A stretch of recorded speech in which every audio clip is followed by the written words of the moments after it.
Morning. Just a couple minutes late. We had to get the music working. It's Wednesday.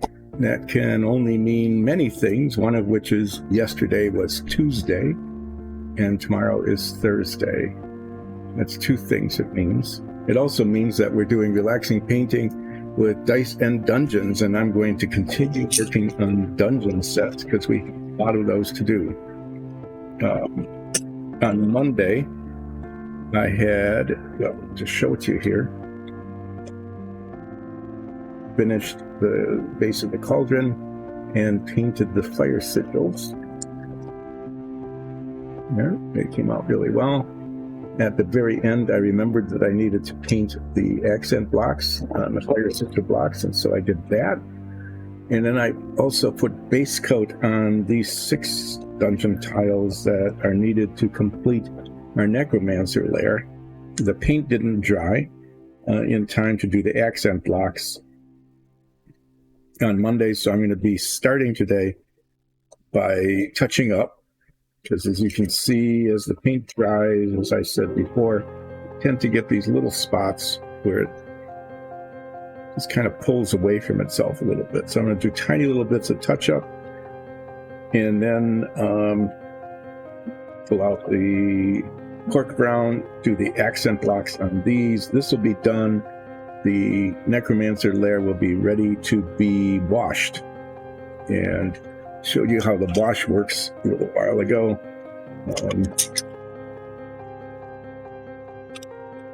That's washed versus unwashed. And you can see this is, this is blue and not very stone-like. Put the dark gray wash on it, and it looks really very good. I haven't washed the balls, so that's a sample of how it looks. So I'm going to take this built up piece of made, just a few blocks at a time because I'm going to drop them otherwise, and set them so I have a little more room to work in as I do the further work on the necromancer lair. And then I'm going to, after that, do the base coat on what we're calling the Dungeon of Doom, which is a very large set. And this has, all of our sets have some sort of special feature. The necromancy lair has a pool that I've talked about.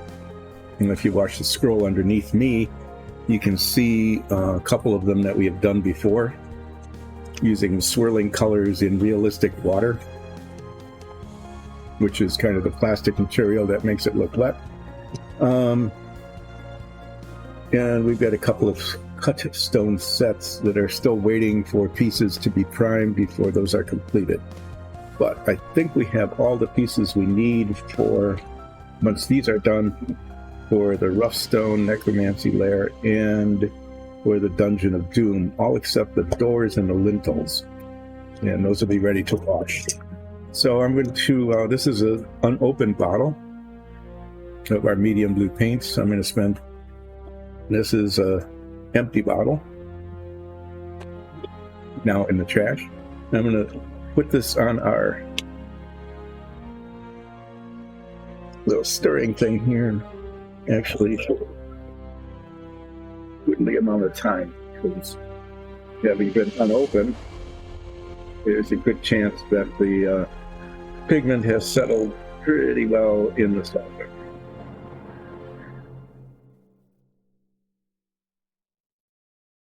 Take a chance to do it upside down.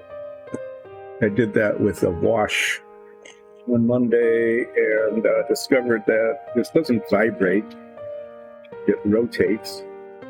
And it rotated in a direction that opened the cap on the wash. It made quite a mess. This is going to get a big stir.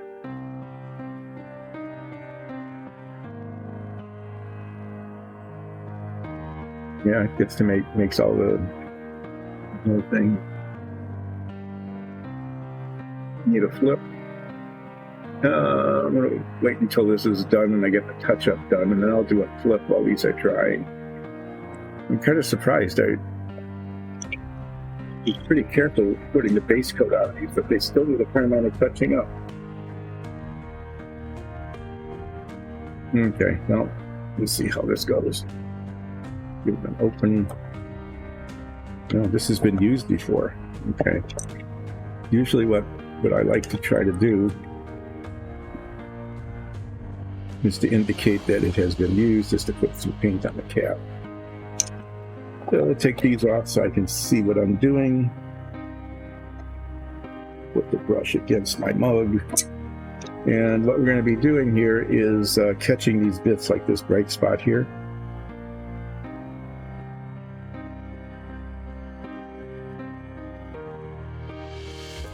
Basically rotating this all in different directions to catch all the little spots.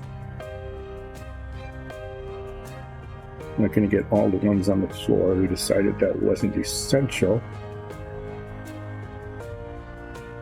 But I want to make sure that down in the between the openings, between the stones, that's done.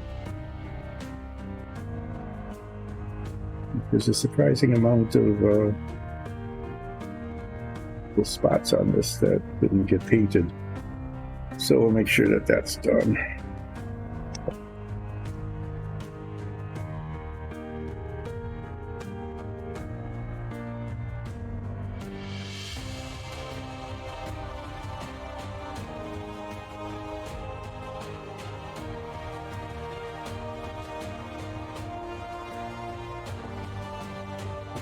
People are well today. Tomorrow's Thanksgiving in the U.S. So I'm guessing a fair number of people today are traveling, going to wherever their families might be. Yeah, some people traveling the day before so that they can, kind of get settled in and maybe help with last-minute shopping and preparation. Some people will just be traveling tomorrow. It will be a busy day getting to wherever you're going, consuming vast quantities of this, that, and the other thing in celebration. Maybe watching football, the American kind or the World Cup. I think there's World Cup games tomorrow, since they're not celebrating our Thanksgiving in Qatar. Just rotating it around and trying to make sure I get all the little bits.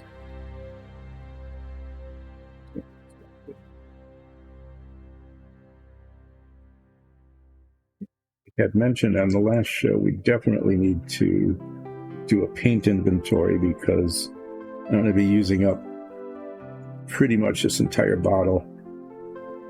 If not today, the next stream, doing the base coat on the Dungeon of Doom, because there's a lot of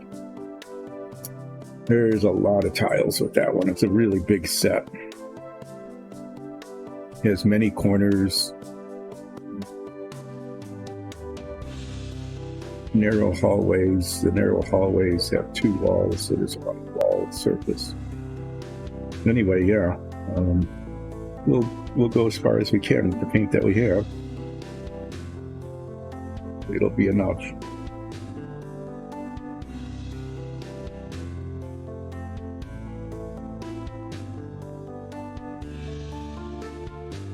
And we can't.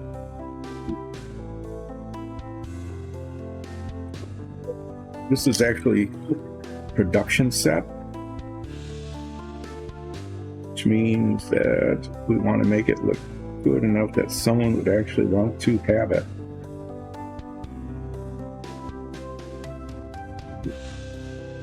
Some of them would be covered up with the wash, but some wouldn't. It's especially important to get like the mortar lines between the blocks, because those need to be dark, and sometimes the wash gets in there and darkens it nicely, and sometimes it doesn't. Anyway, I've got paint and a little brush. And we're just going to touch up all these little white spots that formed when the paint dried and kind of pulled away from itself as it shrinks. One of the reasons why spray painting actually works better than brush painting when you're doing large surfaces like this is that it's less likely to have that effect. But we airbrushed down the primer on these. This is what they look like primed. And we'll be experimenting probably once we get a new bottle of this paint, because there won't be much left after I'm done with the Dungeon of Doom base coat. I'm going to try airbrushing the base coat on these, just see how that works. The important part is to get the paint down in those spots.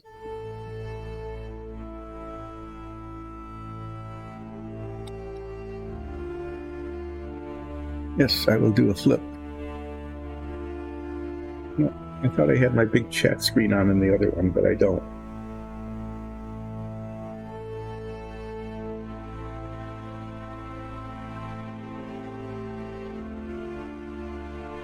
Let me finish doing these touch-ups. I think I had mentioned that earlier, as I want to get this touch-up done. Give this a chance to paint while I figure out what kind of flip we're going to do today.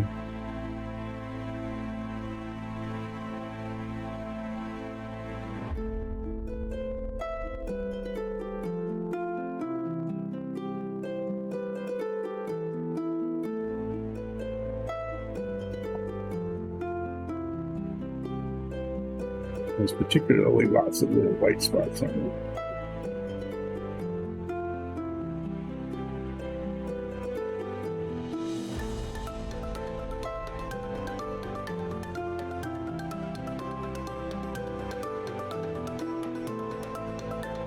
It's all over my hands already. One thing about putting on the base coat is if I get a little bit on my fingers, it's not as bad as when I'm doing the accent blocks, because it's all the same color. Which is good, because I just made a mess of my fingers already without even trying.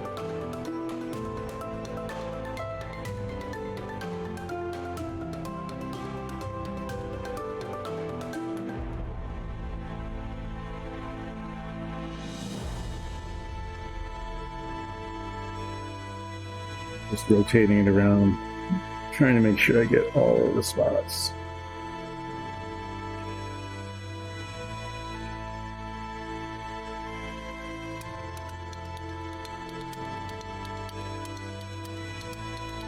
Yeah, at least I didn't blow up a bottle of paint like I did. At least not yet, like I did on Monday. That was pretty awful.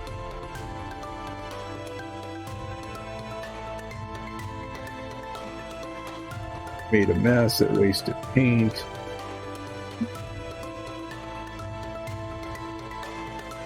Very distracting.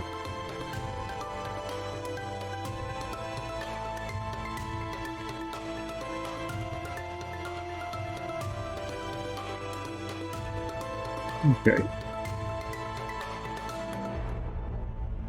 Got these pretty well.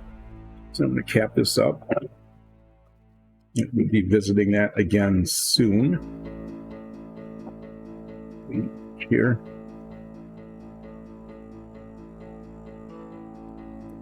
Yep, paper towel. I'll be right back.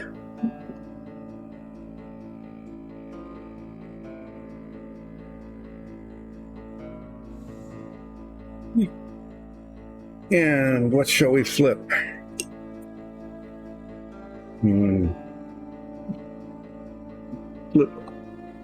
Flip a tube of plastic putty. Okay, this is when you're making certain kinds of models. Sometimes when you cement the pieces together, there's a little gap. Okay, and this fills in the gap.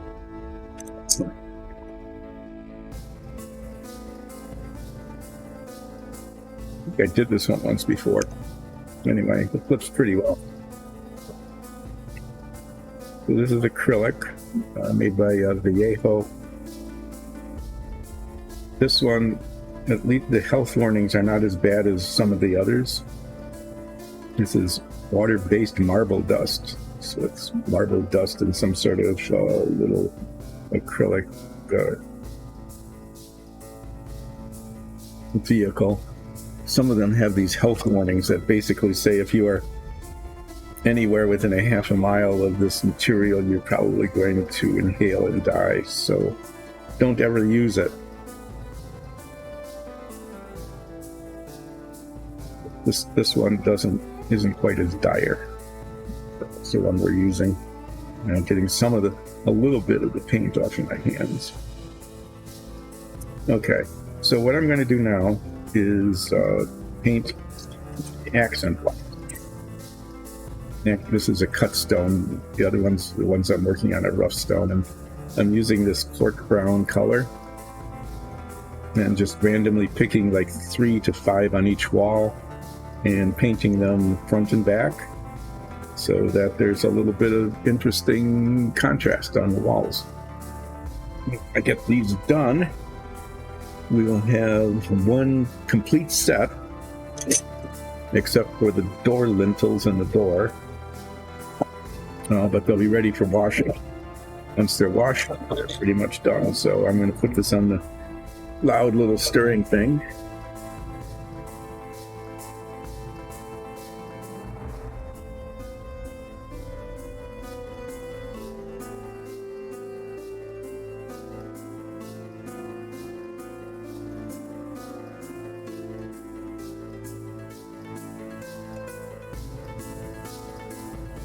That was using with the blue, putting the blue paint off.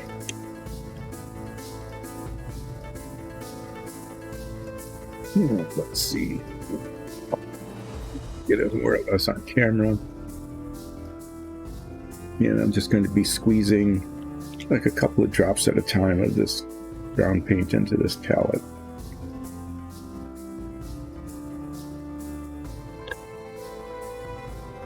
Now, and here we go. Do that one. And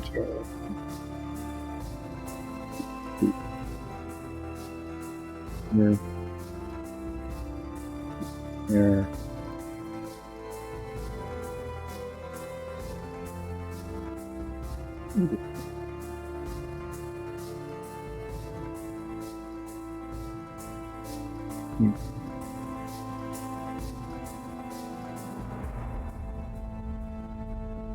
The other side.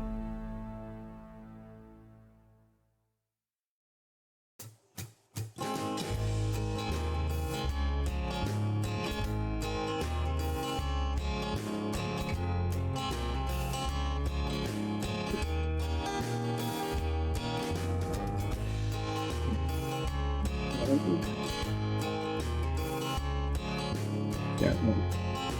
Yep. Okay. So. And what I'm going to be doing is, mostly on camera, paint them from one direction and push the paint up to the edge. And then I'll turn them around. These are raised up from the mortar lines at the junction between the blocks. So I like to paint up to them because I discovered as I paint back, sometimes the brush slips or something and the paint goes where I don't want it. But if I go in this direction, I keep touch up to a minimum.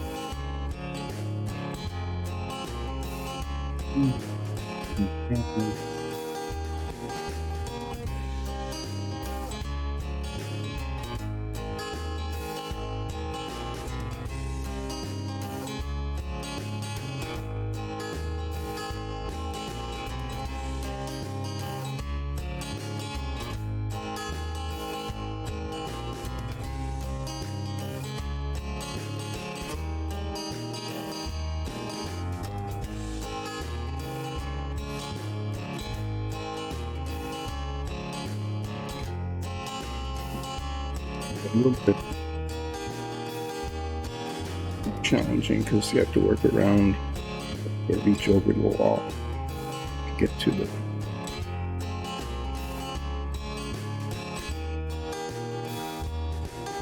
and it's a little bit rickety today. Sure. Anyway.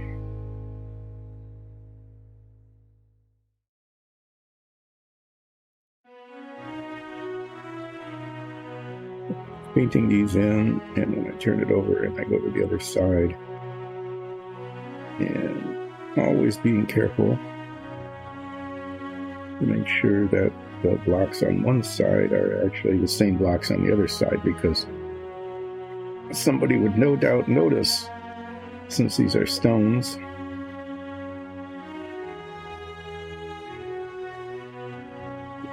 that they weren't the same stones on both sides.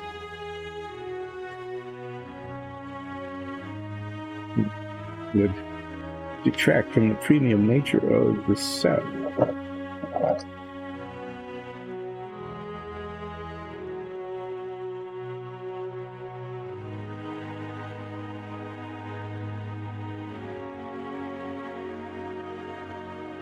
Sets are constructed.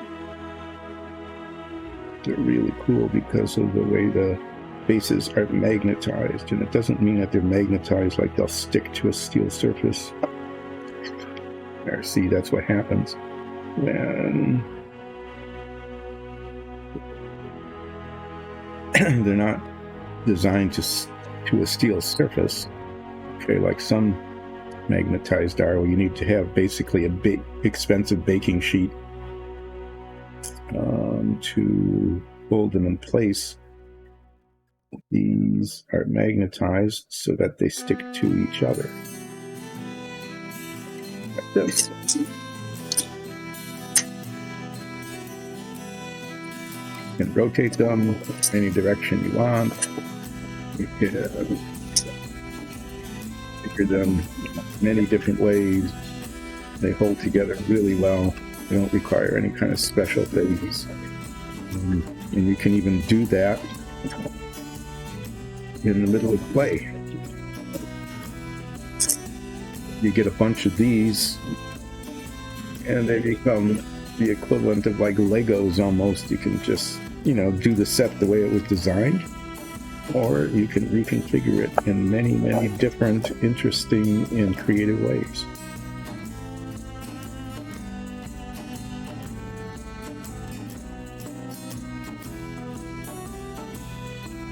Trying to keep a consistent color scheme going,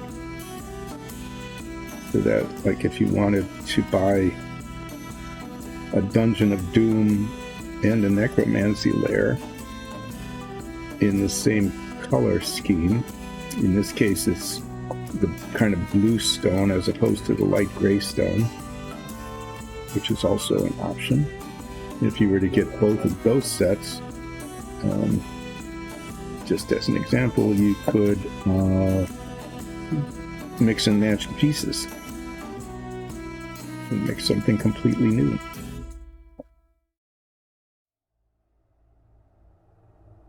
Anyway, it's pretty cool stuff.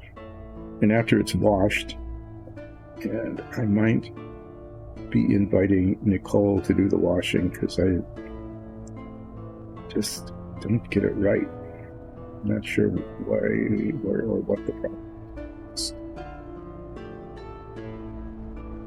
When I do it, it gets really uneven, and that's not a look that we want. And she does it very quickly and very well.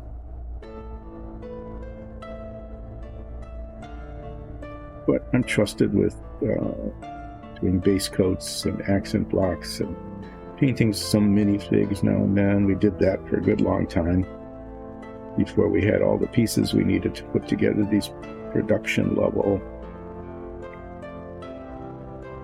quality dungeon sets.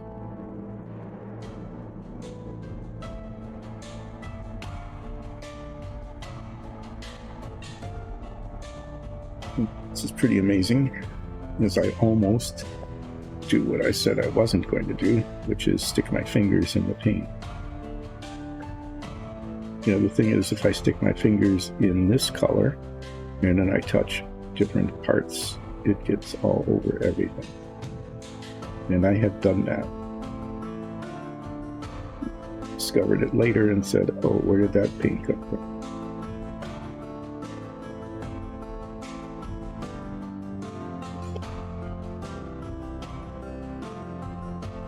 Need to cross the top of these blocks here.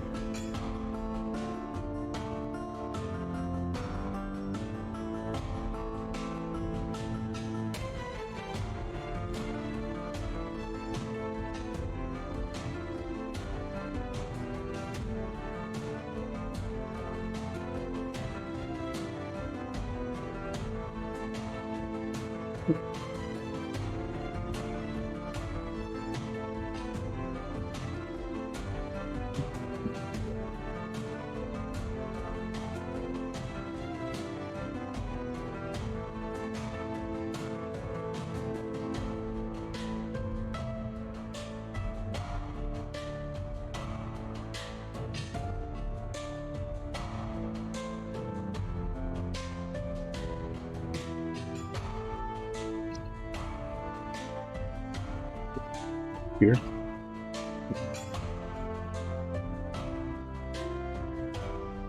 So these prints, with the rough stone anyway,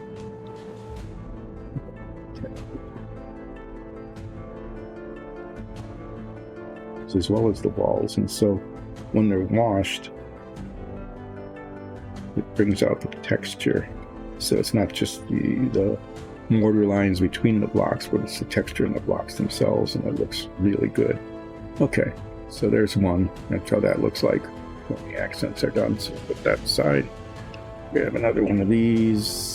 Select the blocks. Maybe I'll do a corner here and here. And here.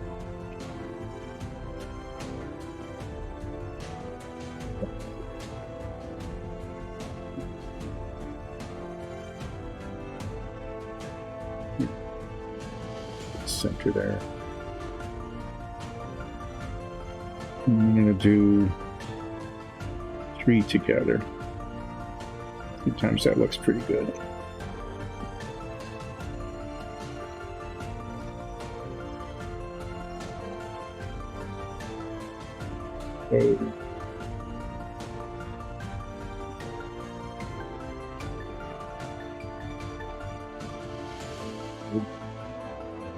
We've got this one up here, and then a little chunk of 3.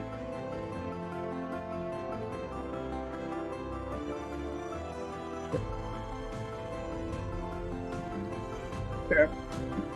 Yep.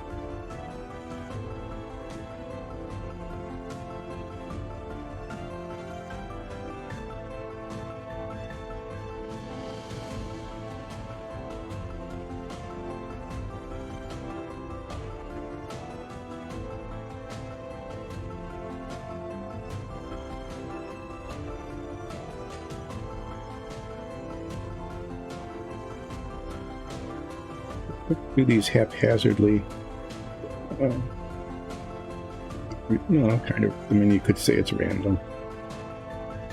So that each one is a little different from the other. Yeah, when you put them next to each other, it doesn't look like what you've done is just reflected one block after the other. It's unlikely, even in a large set, not impossible, but unlikely that you'll get 2 that are exactly the same. So if you really wanted to, you could even look at your dungeon tiles and pick out a pattern out of the randomness. Put them arranged because these blocks are interchangeable with each other. So every corner is like every other corner in terms of how it fits, but they have a different pattern of accent blocks. And so you could even play with that if you wanted to. If they resemble the constellation in your universe or something. But there's different ways you can use them. Yeah. the other nice thing about the interchangeability of these things. So you could just arrange them in lots of different ways.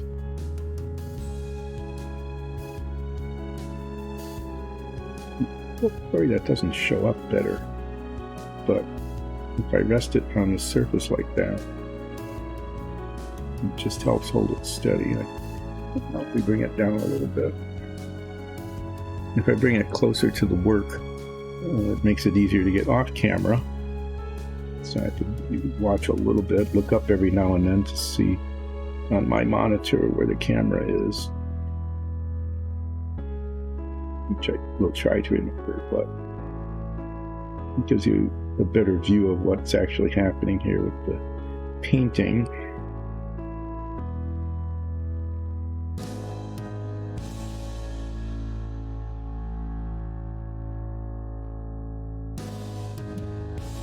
So,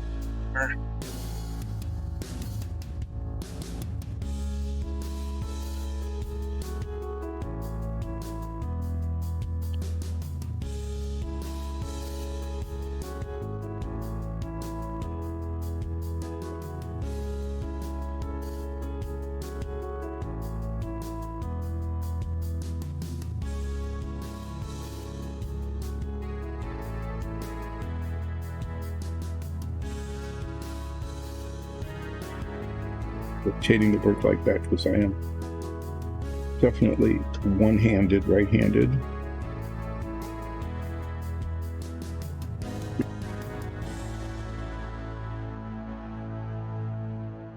Paint away from me, basically painting up to the edge, the far edge of the block, because things like that happen. With the paper towel and wipe it off before it dries, otherwise I need to do major touching up there.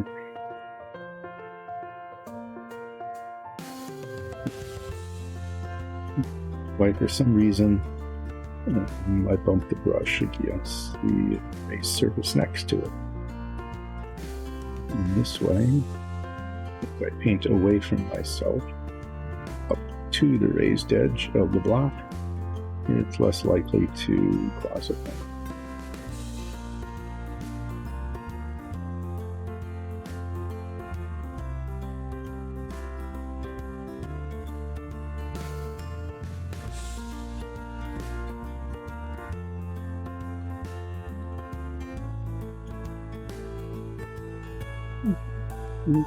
Okay, so we'll do it. Flip it over on the other side, and then do the tops and the sides. And I learned that several sessions ago when I first started painting accent blocks on some that had already been base coated. Painting the edges, like here, is an invitation to spread paint on fingers.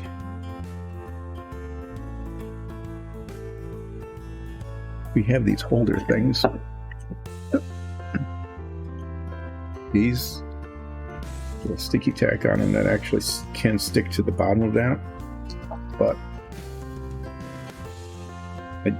it actually just turned. I tried that a couple of times, and it's just really hard to get the orientation right while holding on to the handles. So I'm going with the fingers and try to pay attention to where the paint is.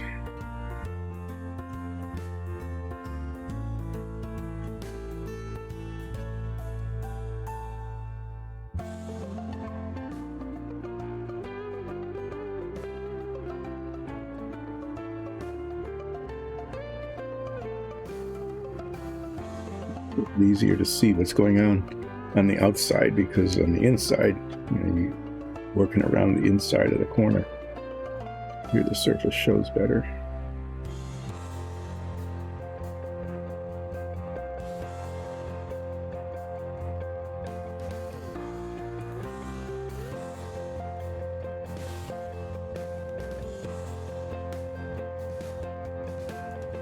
easier to reach, which makes it easier to paint.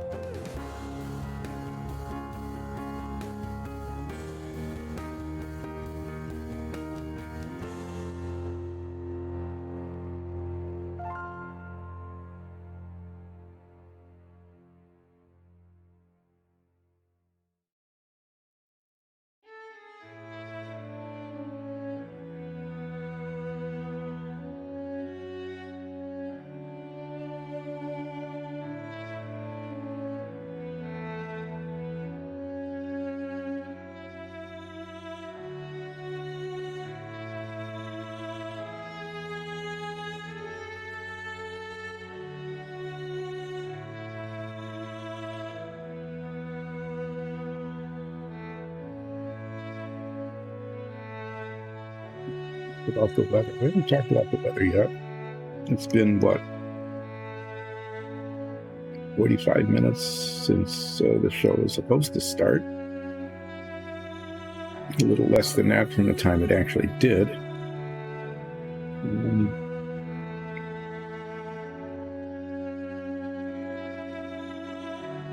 Yeah, we had last week, starting Tuesday night, so just a little more than a week ago, started getting lake effect snow, just like Buffalo did, except we're downwind of Lake Michigan, not Lake Erie. And we're a little further inland than Buffalo. We did get lake effect snow. That went from Tuesday night until Sunday afternoon.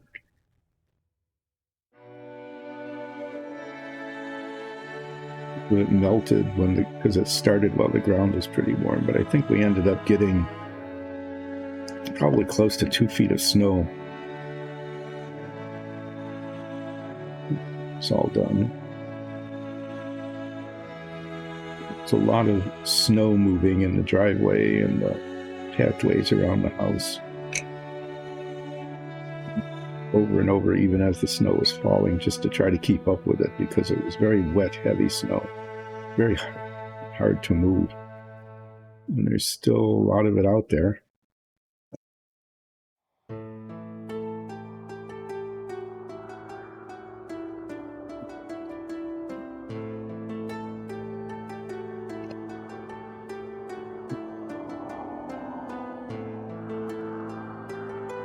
Yeah,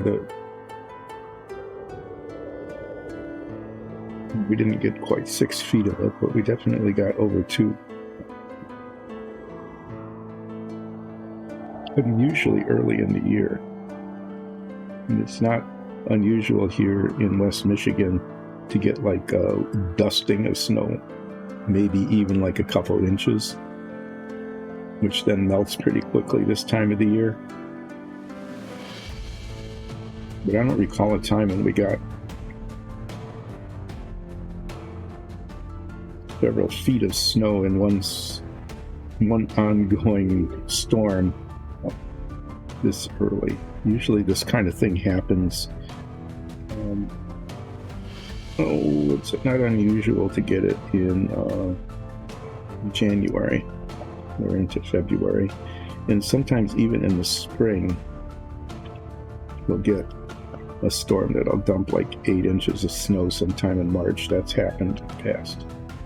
This was kind of a lot of snow really early.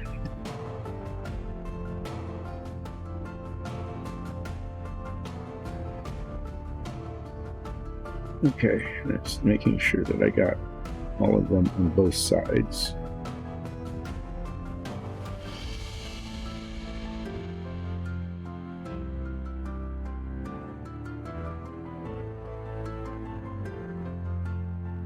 Yep. Let's do another corner.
Okay.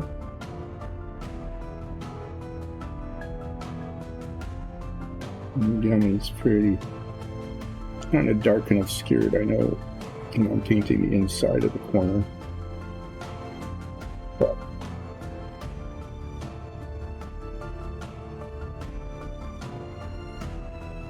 hold it to hold it steady.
Oh yeah, we're doing these accent blocks.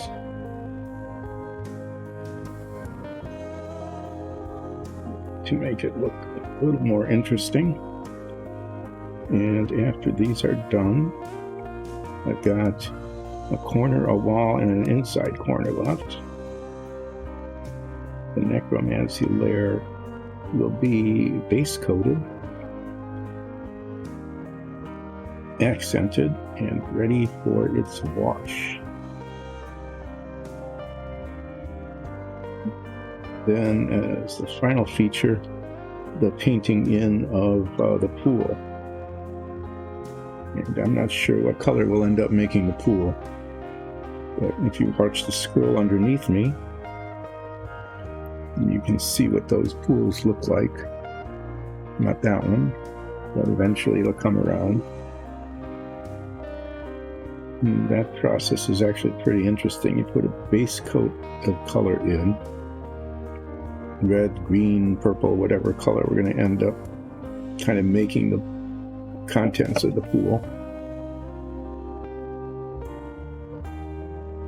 One of the throne room things. Had worked on that a little earlier. There's a warehouse sort of tavern set.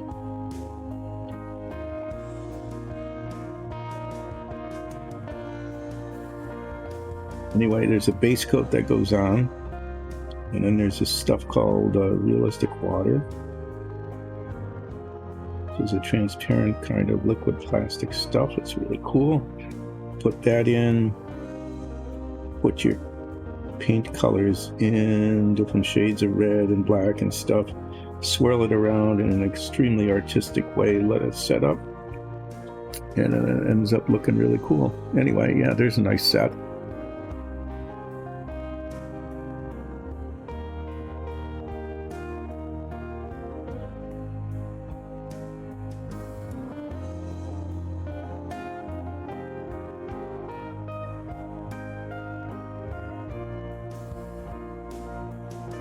Inside.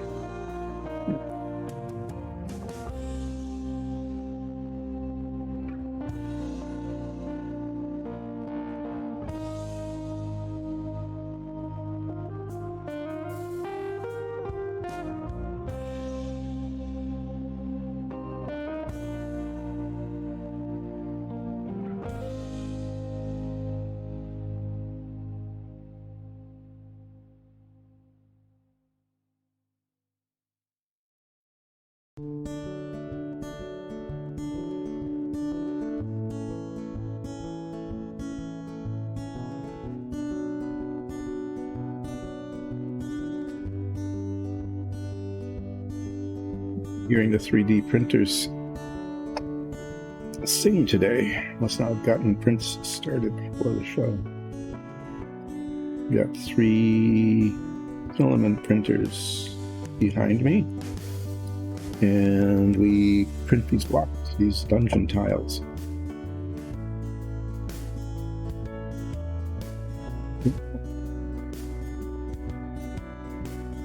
Detail them, paint them, detail them, the blocks. And all accent stuff that goes with it, all of those special features like the necromancy pool, or the sigils, or the cauldron with the flame, trap door, or the traps. We have some walls in the Dungeon of Doom that have traps built into them. Those are really cool. Basically, one of the walls on the tile will either rotate or be replaced. And then it's just a plain old wall until you trigger the trap. And then a flame or a gas cloud. Those are the two we've worked with so far. A flame or a gas cloud will come out of the wall and do damage to those that do not make their reflex or constitution save, whatever saving throw the DM decides you need to do to be appropriate to the effect of the trap. Anyway, the trap walls are pretty neat.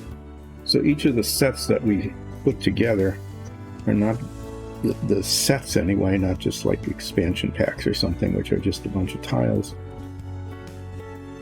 The sets that we've designed all have some really cool special features. There's a blood pool there that shows you what the pool looks like. It's pretty cool.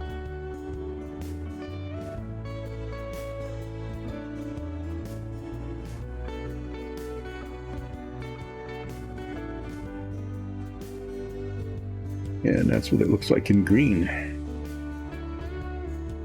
And we've also done one in purple. Here, the set's going to turn out to be. I'm not the one doing the pool, so I'm not sure if it'll be there. There's the purple one. Yeah. So, okay. Well, I managed to do what I was trying not to do, which is to get paint there where I don't want it. Let's put this on the side once I finished it. Try to remember to touch that up. Yeah, I'm not sure what color this pool is going to be. Nicole does the pools. Be one of those colors or something else.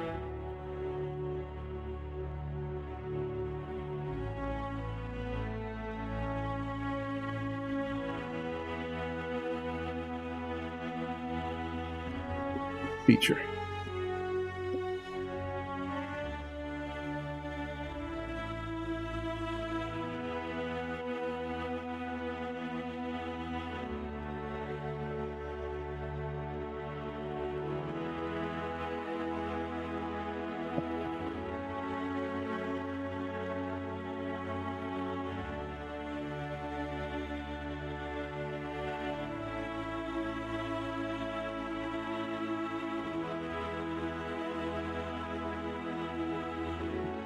Texture on that, in that edge block there.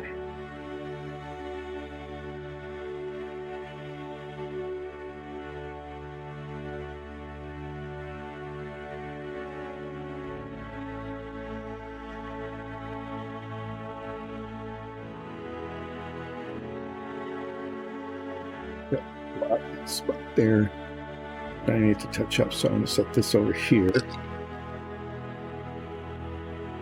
So I kind of remember where that was. So what shall we do with this one?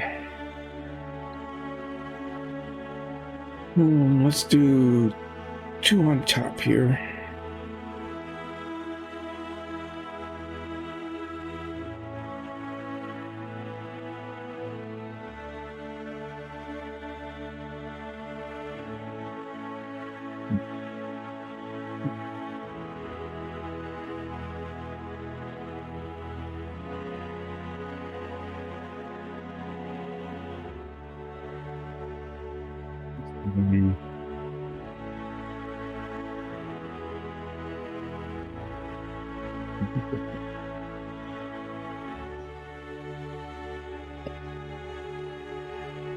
Barely have to have a lot of them.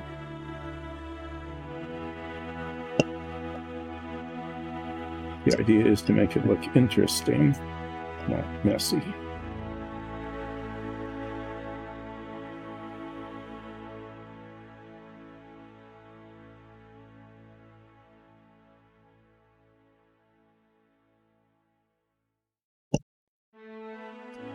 Be more or less interesting.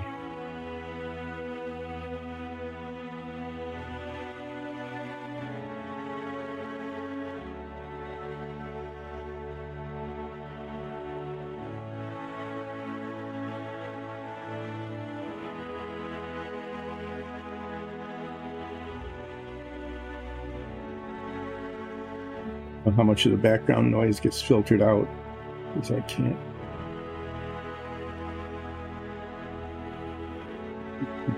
hear the stream. But sump pump is working overtime, which means that the humidifier is working hard, which means that the air is pretty dry in the house.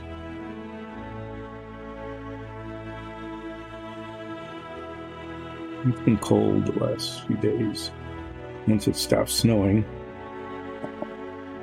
it just got really cold.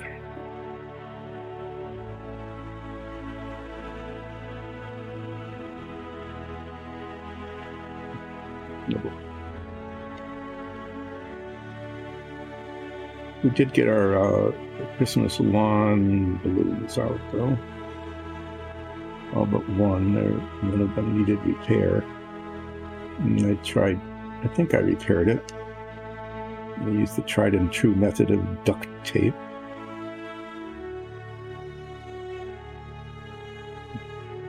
Those out. After Thanksgiving, probably this weekend, we'll start putting lights out.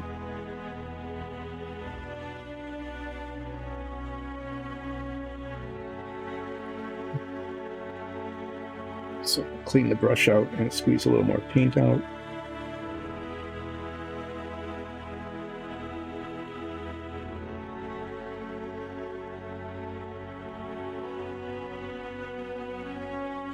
Yeah, so put the lights out, and then probably early next week, like Monday or Tuesday, we will get a tree. Get that set up.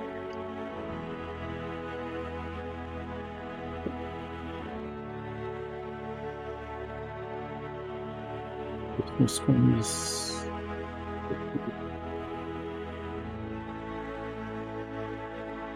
Yeah, I know. It's kind of. I think officially Christmas started November 1st, because we went to look for Halloween sales.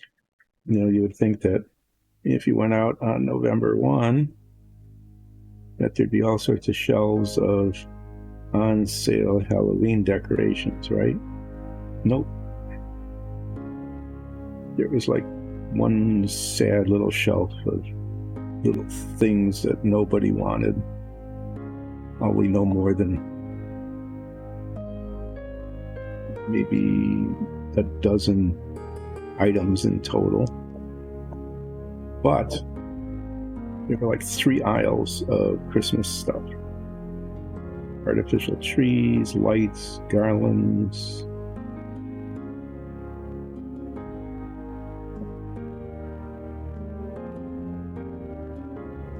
Appeared that, at least as far as retail goes, Christmas starts now, November 1.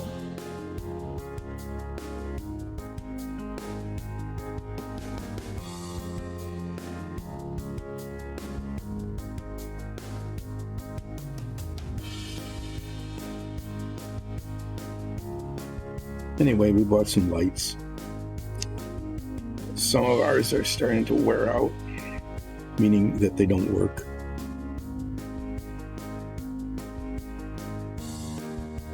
Replacing the tiny little incandescent bulbs, the little bitty mini bulbs with LEDs. which hopefully will last a little longer.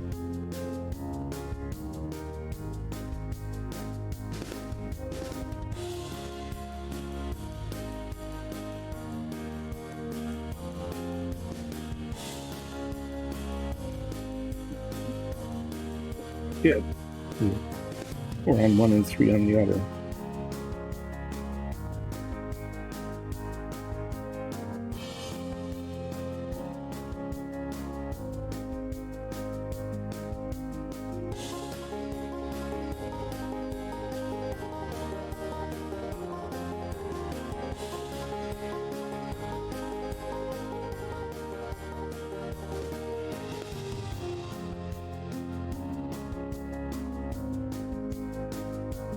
Seeing all sorts of little spots on this again. I thought I had touched them up when I did touch up earlier, but apparently not.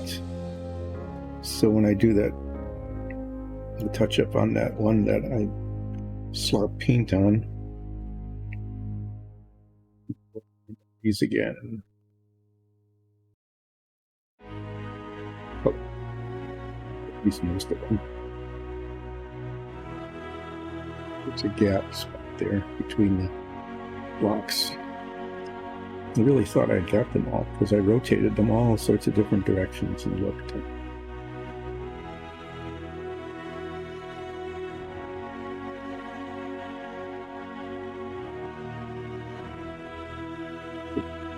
Get these accented.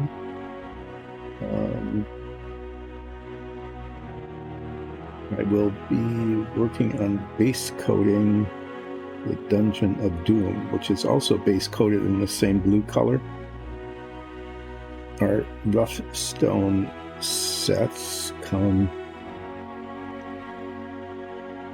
I think there'll be 2 different color combinations. One is this kind of dark blue with a dark wash to make things look menacing and old and mean and, you know, scary kind of. And there's also a lighter gray with a somewhat lighter wash. So if you had like a throne room or a castle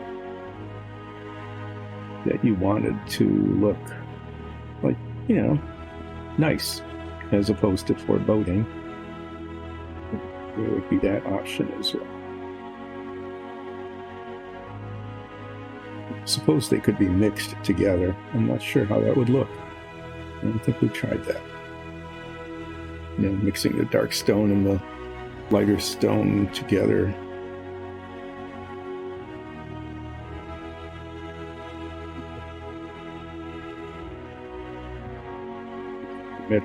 That would be a matter of taste, whether you like that combination. I'm thinking it wouldn't work that well, but, you know.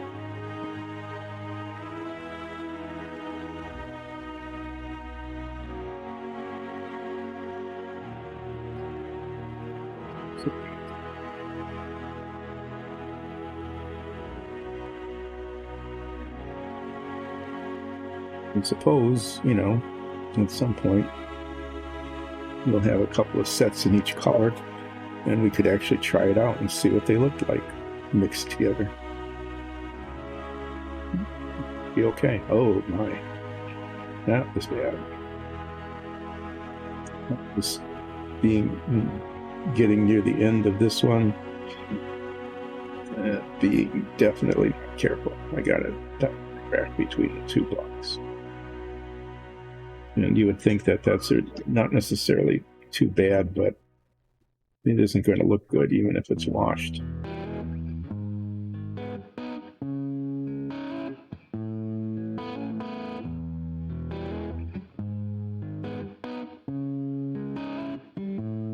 Well, you know, what I'm doing is I'm creating the opportunity to do more touch-up. Great. So we got 1. Good grief. Okay, somewhere down below on the workbench is the cap to this bottle.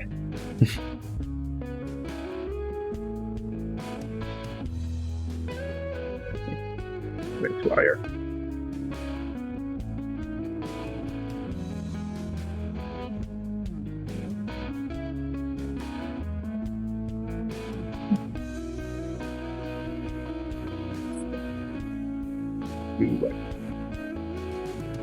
Here.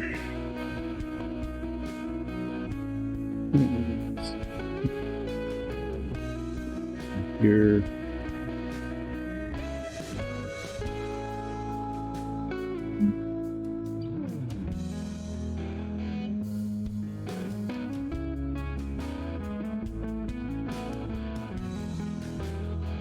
It's unbalanced. I need something here.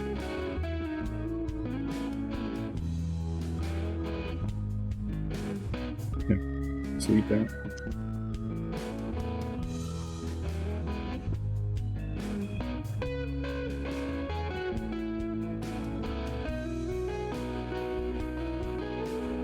And back, so I think it'll do.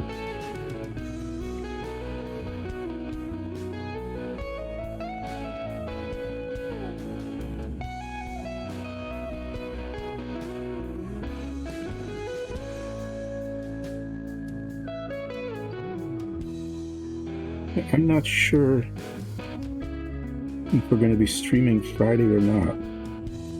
The day after Thanksgiving, you know, the people who are lucky enough to get paid holidays. Historically, we found, in the place I was working at least, that if people had vacation days or paid time off, that a lot of them would take the Friday after Thanksgiving off as like a vacation or paid time off day or a sick day even.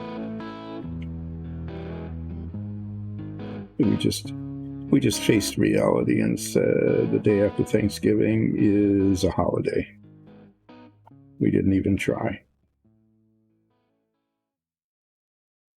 Anyway, some people are still lucky enough to have paid time off.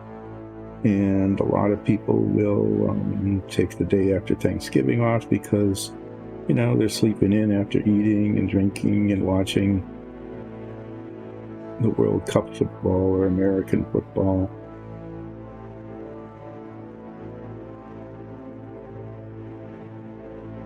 It's almost become like part of the holiday, at least for some folks. So I'm not sure.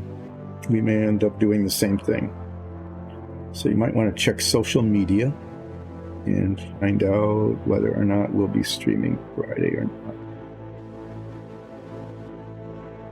If we are, it will almost certainly be me, and it will almost certainly be painting this same color of accent block the Dungeon of Doom tiles. Of them. It will take, if I don't even get started today, I'm not sure. It depends on how long it takes to get the base coat on. All the paint holds up.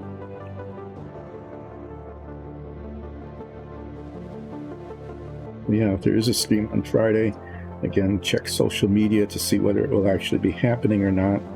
And if it is, you'll be seeing me doing basically this. Painting accent blocks on rough stone walls, except instead of just 6 of them, there will be something like 3, 4, 5, 6, 7, 8, 9, 10, 15, 16, 17, 18, at least 18 of them. So 3 times as many, 3 times the fun of accent blocking.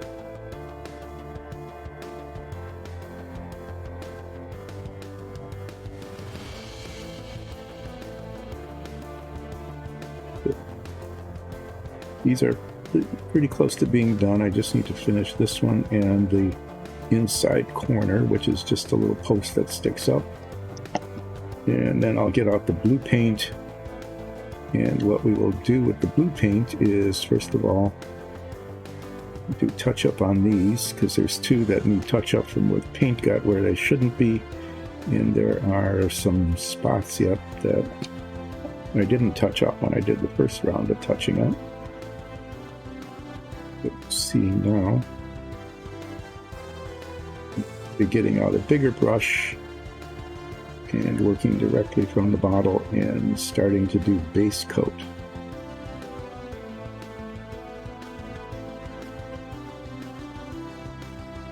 Yeah, there's only 4 on this, but I think that's a good pattern.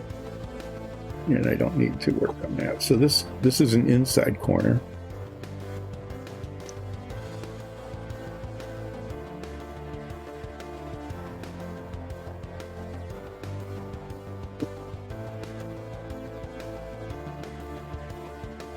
You would do it. Okay. So instead of an outside corner like that, you get an inside corner like this.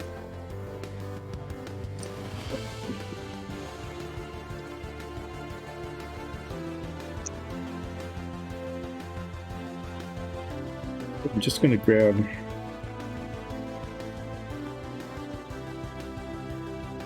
I'll just grab this one and this one.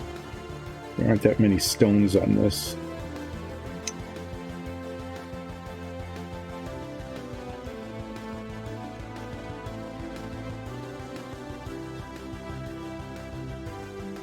One would probably be enough, but 2 makes it look a little bit more balanced. This one goes all the way around. It's just one stone that you will see from all. Oh no, it isn't. I thought it did, but it breaks in half here.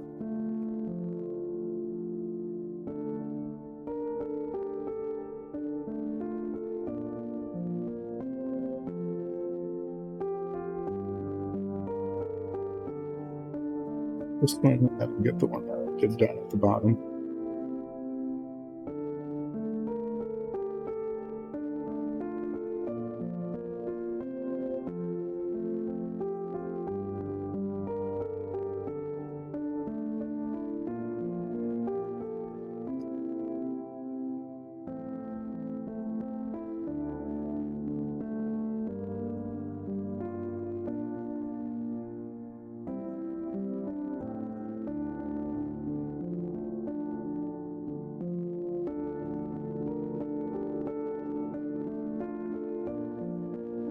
Looks like I have just enough paint in the palette to finish this.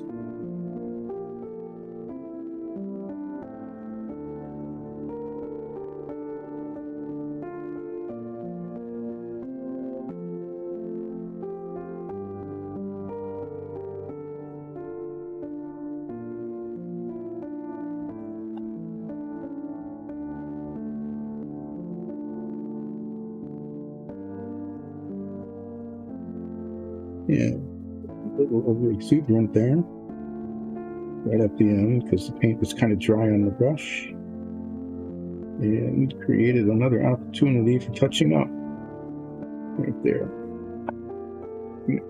That there, and I'm gonna get this brush pretty clean because the brown paint is kind of gummed up in it.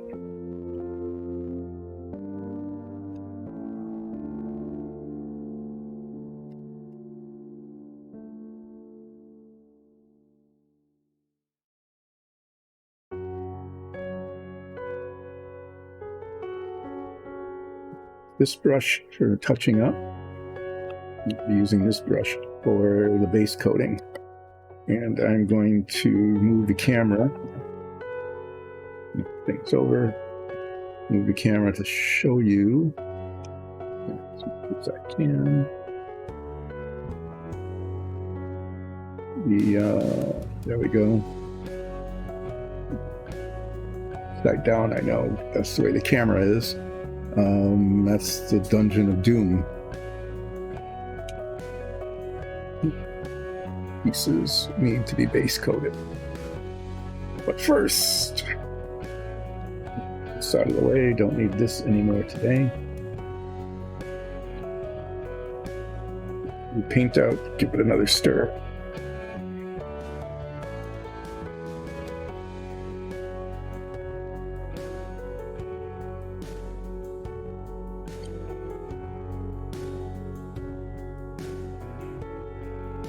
do our touching up.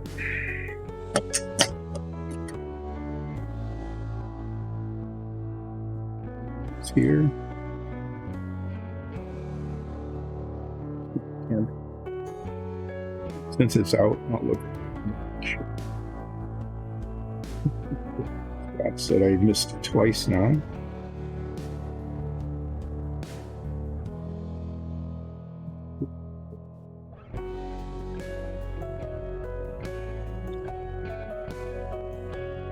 I'll set these way on the side here.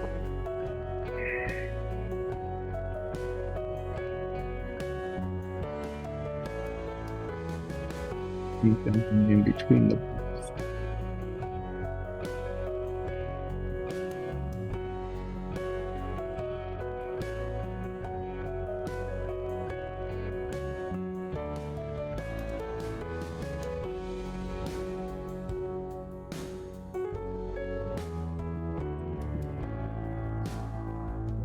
Done since I had this brush out and paint out.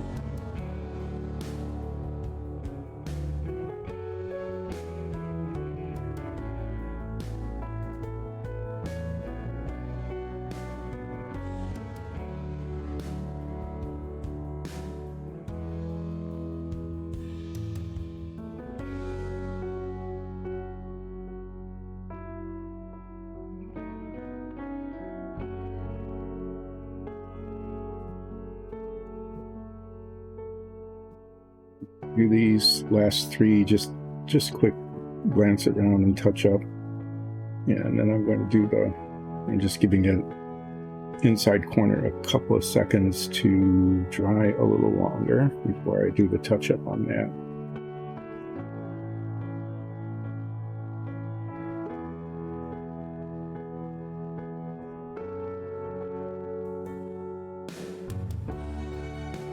We'll see sometime in the future when we test it. They're spray painting the base coat on. Does a better job than hand brushing it. It'll probably be faster, but we want to make sure that the coverage is good. So we'll be testing that in the not too terribly distant future.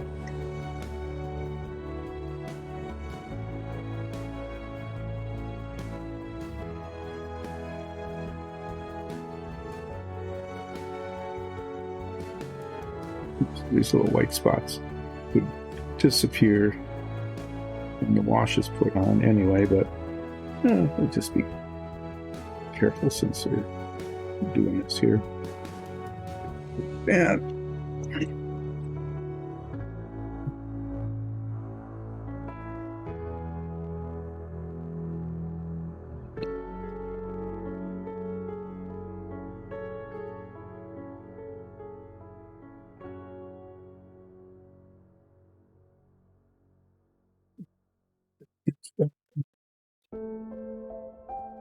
so pretty much right along the top here.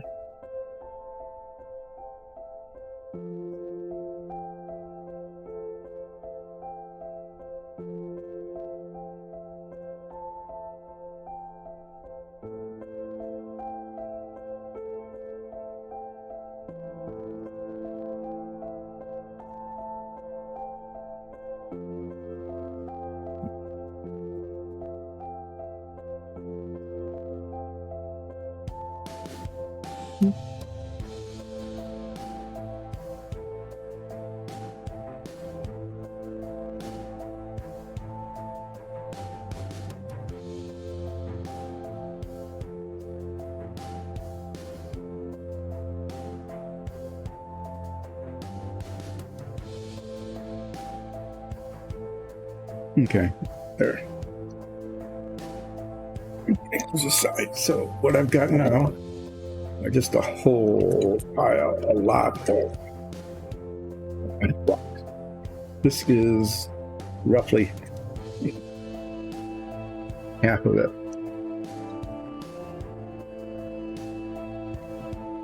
Need to make that all blue. I'm going to move it up there a little bit to get myself some room to work in. And I'm going to take the next half hour before the break and see how much of this I can get done. I'm going to put on a glove because this is where I know I'm going to get paint on my hand as I hold these. But the nice part is that the paint I will get on my hand will be exactly the same color as the paint that I am painting. So it won't show. Anyway, using this brush, and I'm going to use the paint in the cap first. Why not? Don't want to waste it. Get it down into these crevices here where the floor and the wall meet. Do not want a bright spot there. Get in between the cut stone floor tiles here. Try to make sure I get the edges of the blocks.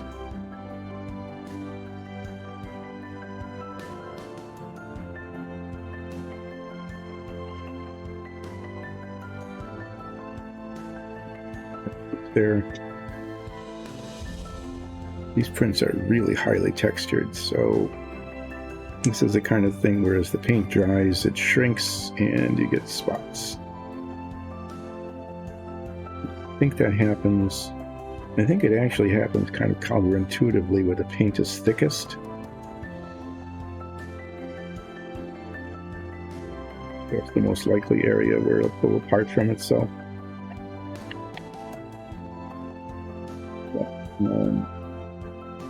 We have a lot of surface area to paint and want to do it. I mean, not in a huge rush, but we don't want to be taking a huge amount of time either. So this is where, and this will be tricky with an airbrush, getting it into all of these corners and crevices and stuff, but I don't know, it might work. See that? Just really easy to miss spots. I'm just using what's left in the cap here so we don't waste that paint. And there was enough paint in the cap to pretty much paint one floor of one car. Now we'll start working right out of the bottle here. Get more paint, get it saturated on the brush. That tends to work better. We paint all the way down to the bottoms of the tiles. Sometimes those might show.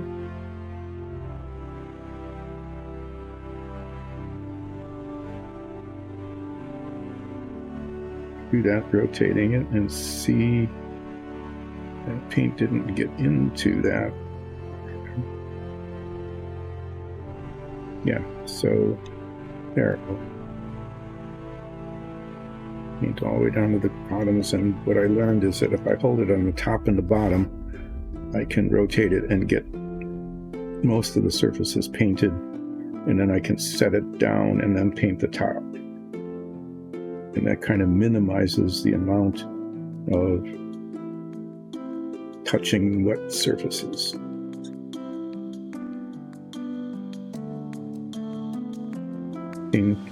Trying to make sure I get the paint into the spaces between the blocks. That's where we want it to be dark.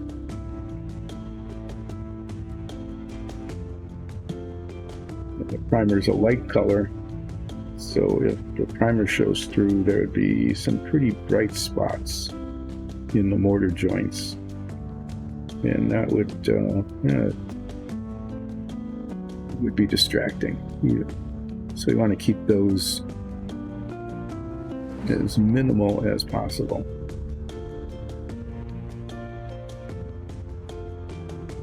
The thing until the brush gets pretty saturated is I've noticed that when the paint is sort of just slightly dry, painting over it will pull the paint away from the surface. So I also want to minimize the amount of reaching back and getting paint in. So I want to get the paint in into all these nooks and crannies the first pass. Just basically pulling paint away from the surface and having to yet use more paint to paint where it had already been painted twice. The inside of one.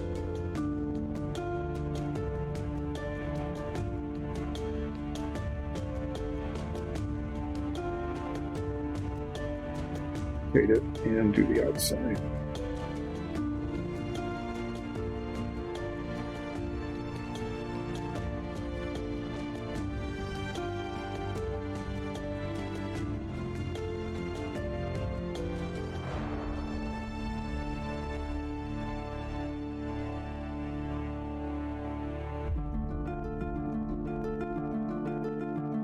If I can, getting the paint into those spaces as uniformly as I can between the blocks.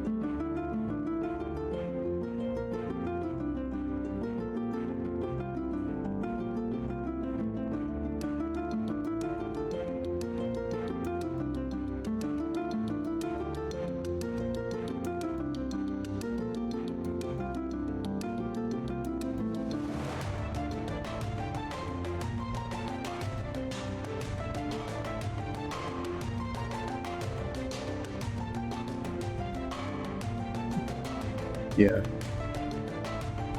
Just for variety, I'll paint the bottoms first and then the tops first, and maybe one side and then the other.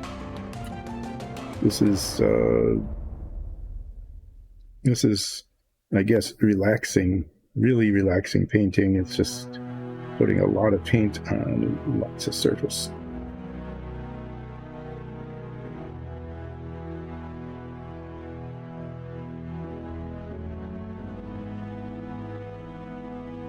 And it's, other than making sure that it gets as much as possible into all the nooks and crannies and spaces between the blocks, I know that there will be lots of little spots to be touching up later. I want to minimize those, so yeah, that's what we're doing. And then I can set it down. The spot where I was holding it.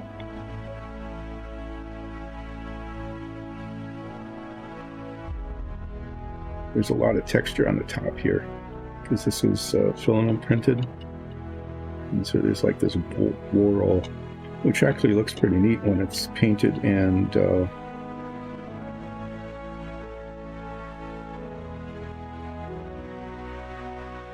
painted. Trickier to get the base coat in. Now that's good. I put the bottle right in the path of where I need to push these.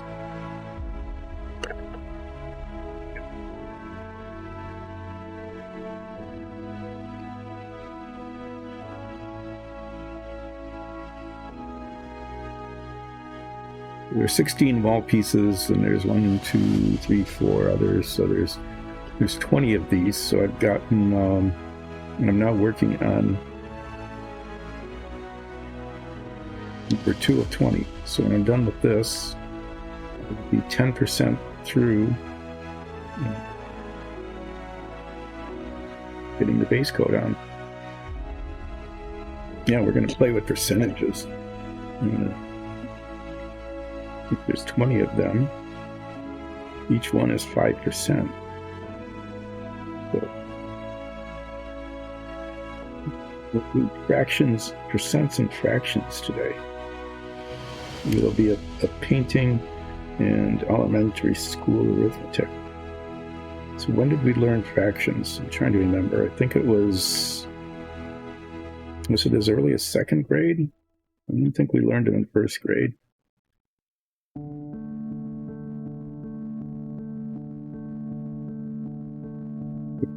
Second grade that we started doing fractions already.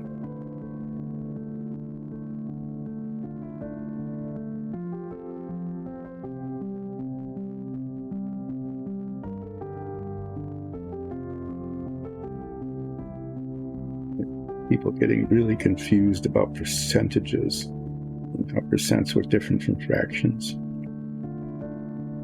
but you calculated them in kind of the same way.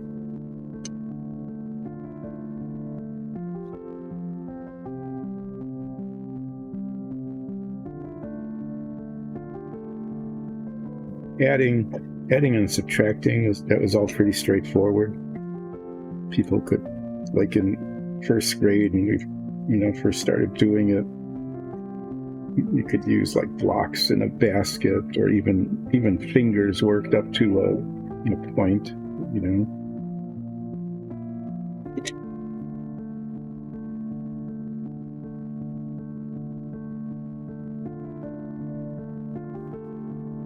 Writing got multiplying even wasn't too bad, because that was pretty much just like a lot of adding.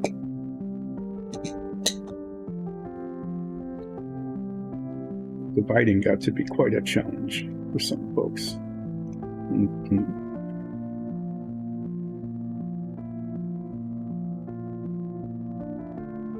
Personally, I found it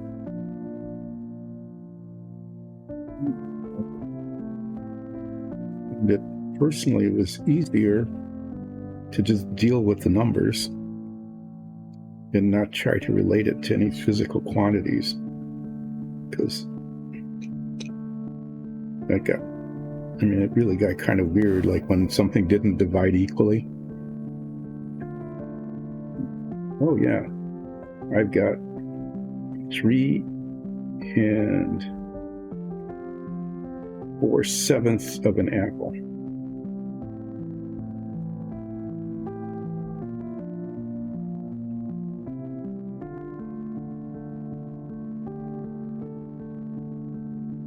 Start imagining, what that would look like, and it was a little more than a half, but what did it, you could figure out what a half of an apple looked like. But as we know from cutting apples and trying to share them, not all of the halves are equal. That was another thing.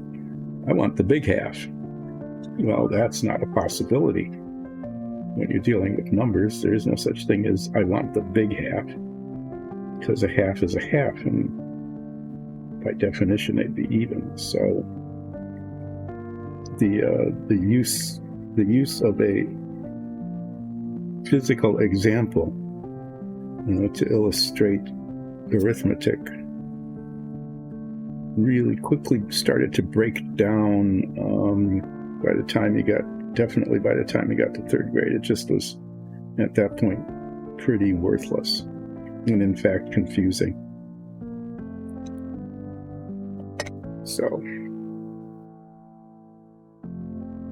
the story of early numeracy. But yeah, it was just always easier to just forget that there was any kind of physical representation of the work that was being done, and the arithmetic that was being done. Until you got to geometry, at least planar geometry, Euclidean, is it? Yeah. When everything was stuff you would see again. Putting together geometric proofs.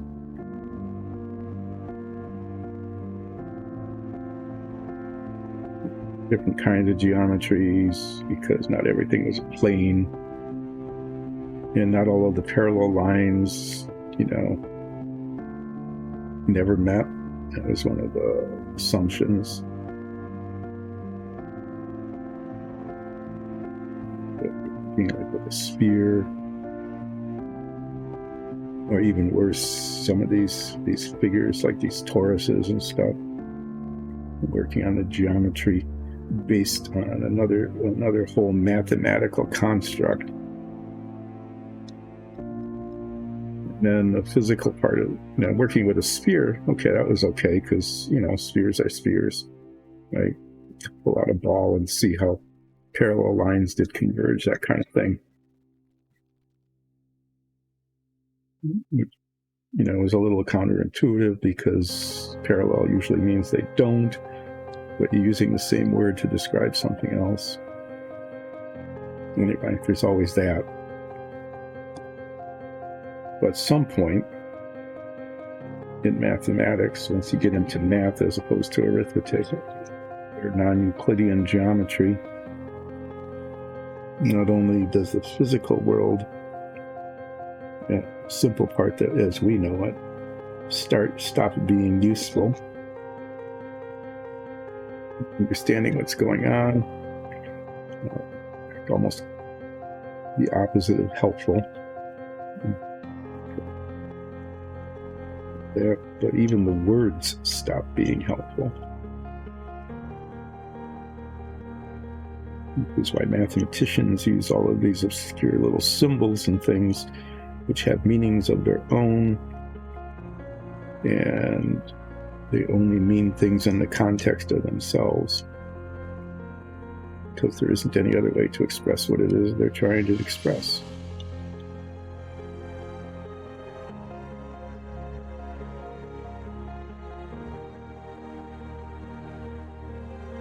You get irrational numbers.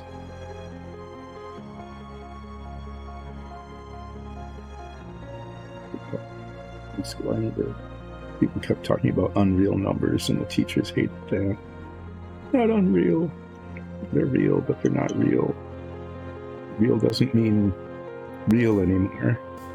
So, yeah, it's like you should have come up with a different word to describe what it is you're talking about, because the words you're using mean things in the language we speak, but they don't mean the same things in the language of math.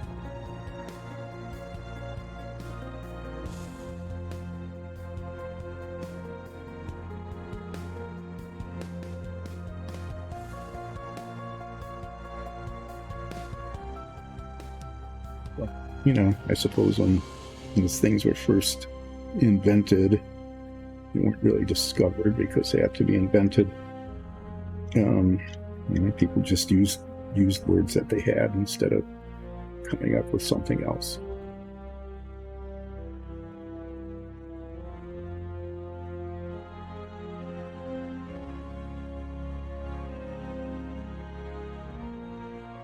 And then, you know, weirdly, you know, engineers and physicists and things discovered that these things that you really couldn't put in terms of the physical world actually started having application in the physics world, the real world, I guess.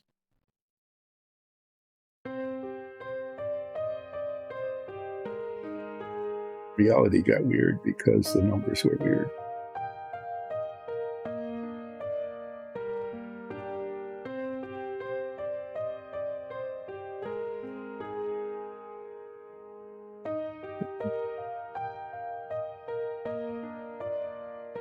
Started because of division.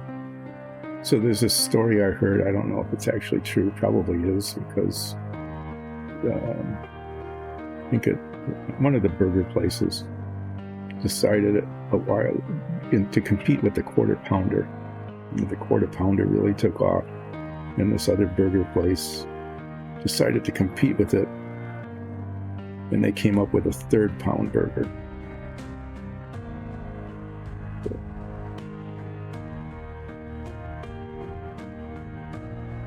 It was cooked in a different way and had different secret sauce or something on it and all of that. So they did taste testing, and they claimed that everybody really liked it. They liked it better than the Quarter Pounder.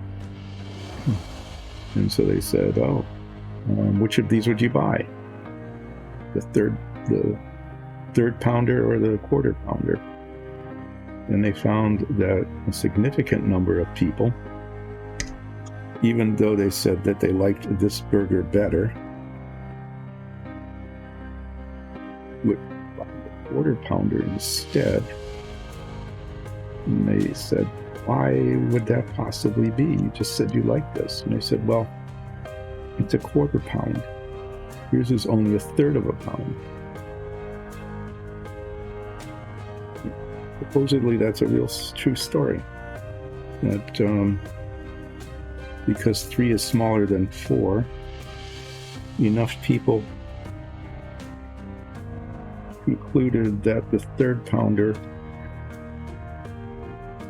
had less beef in it than the Quarter Pounder.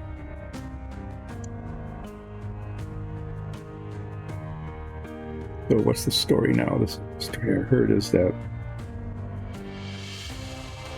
they're going to rebrand it as a 3/9 burger. Seriously, I mean, that's the story anyway. That's the story I heard. Because 9 is way bigger than 4.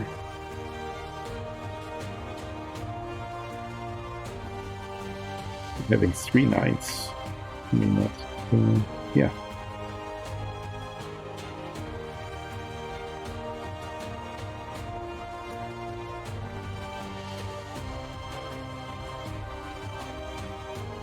So that's why, you know, fractions and percentages never really caught on, I think.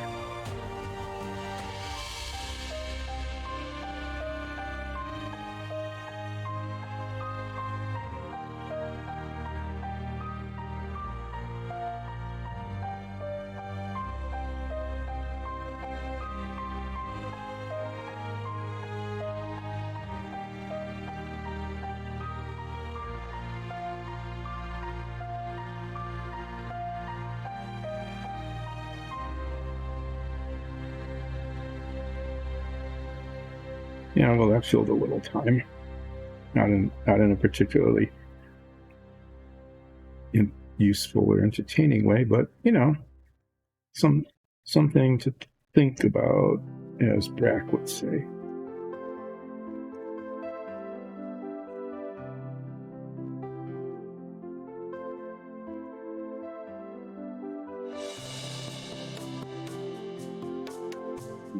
Brack, you might ask.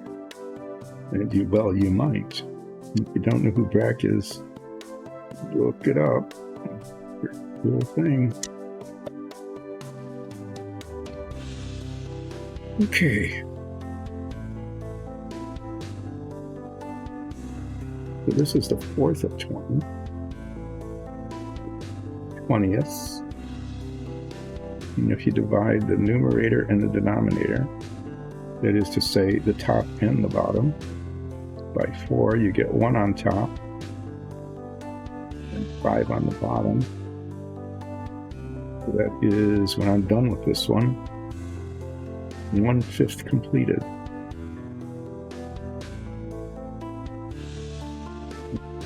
That is 20%. And in the weird way of numbers and words,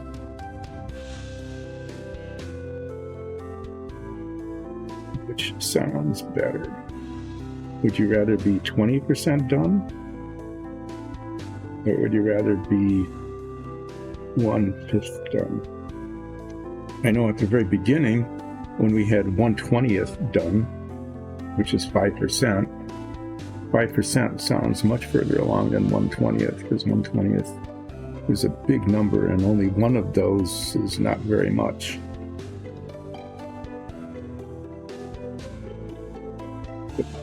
The fifth is not that huge a number. I mean, that sounds like you've really been moving along. But 20%, you know, it doesn't sound like very much. But we'll just keep announcing this in terms of percentages and fractions as we go, and speculate about the perception, not necessarily the reality, but the perception of numbers. Because, yeah, I mean, I would much rather have 5% of something than 1/20th of it. But I'm not so sure which I would prefer, 20% or 1/5. Oh, well, unless you're drinking liquor, I guess. And then you're familiar with that. Then you would definitely want 1/5, because you know what that is. Having a 20%, would you rather 1/5 of bourbon or a 20% of bourbon?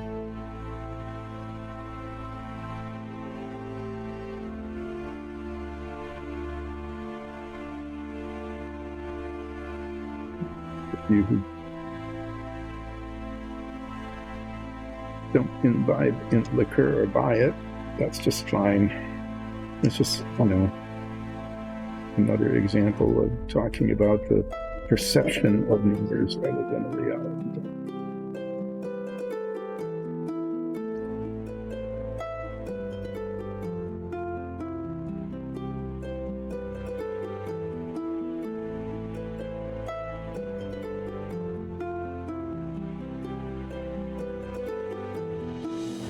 Here's another perception thing. This one I think is actually pretty startling.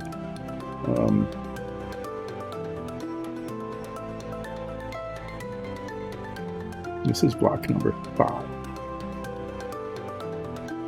The 20th. And divide the top and the bottom by 5. You get 1/4, or 25%. And for me at least, and I don't know if it is for you, but for me at least, going from a 1/5 to a 1/4 seems like a big jump. Like that's a big improvement. Okay, 1/5 done versus a 1/4 done. A 1/4 done seems like a lot further along than a 1/5 done. But the difference between 20% and 25% seems pretty trivial. So in this particular case, this one block representing the jump from being a 1/5 done to a 1/4 done seems like a big jump in completion. Whereas going from 20% to 25% done seems like hardly made any progress at all.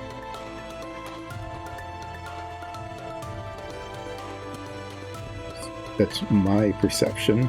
Others might have different perceptions of the numbers. But there it is. The subjectiveness of dealing with numbers, especially fractions and percents, is, I think, really pretty interesting. I mean, you're just dealing with basic arithmetic, so that the arithmetic itself is not very interesting. But the perception of the numbers, I think, is interesting.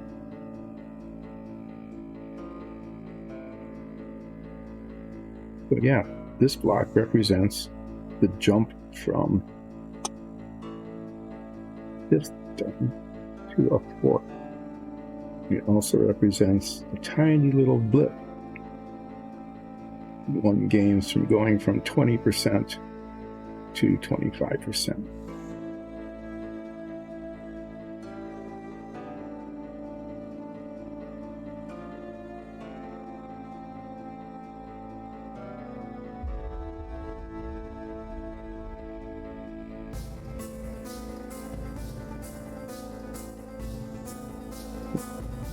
We'll talk about the next block when we get to the next block.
Corner this block gives us an interesting story about the perception of numbers.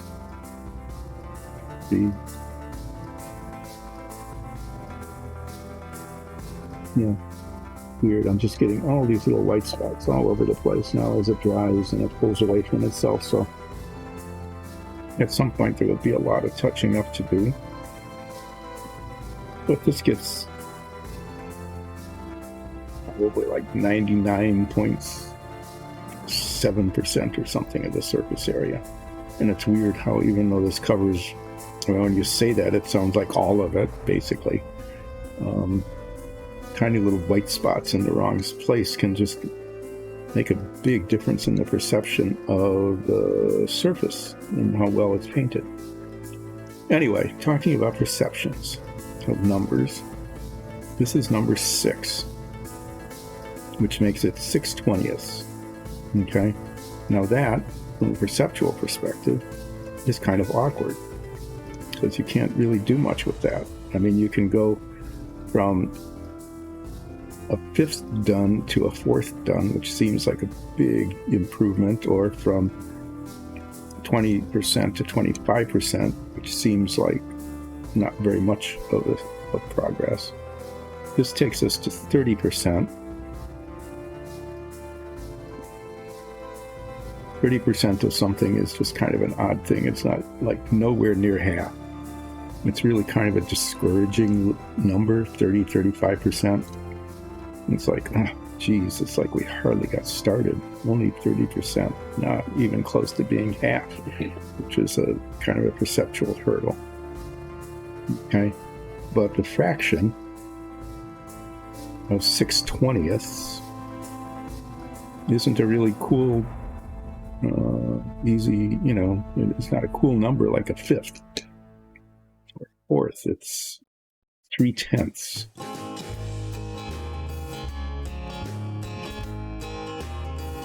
6/20ths is, you just say that and you go, what in the heck is 6/20ths? And even if you say 3/10ths, unless you in your mind are able to translate that into 30%, it's not a very compelling number. I mean, a quarter, 1/4, a quarter sounds like you're further along than 3/10ths, which again gives kind of the impression of, oh, that's hardly anything. That's only 3 of those things. Focus on the 4, not on the 1. When you say 3/10ths, you're kind of focusing on the 3 in comparison to the really big number of 10.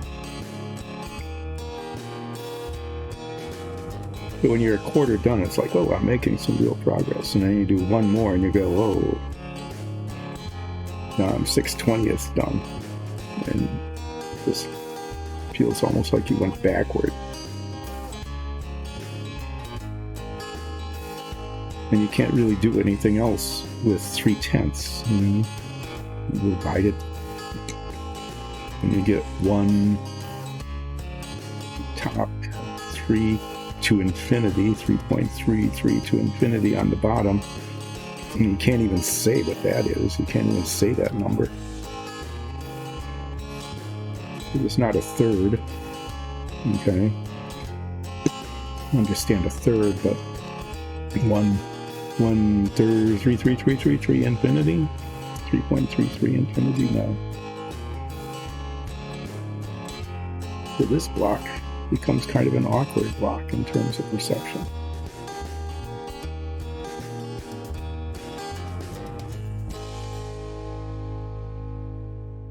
But just wait for the next one.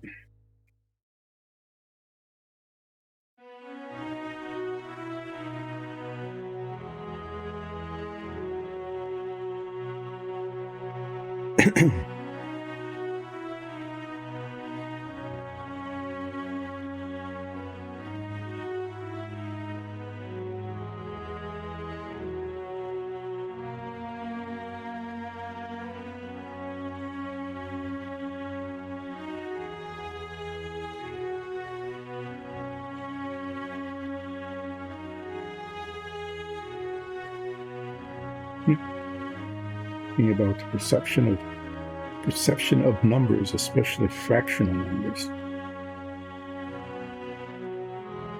in terms of our perception of, in this case, how far along are we getting?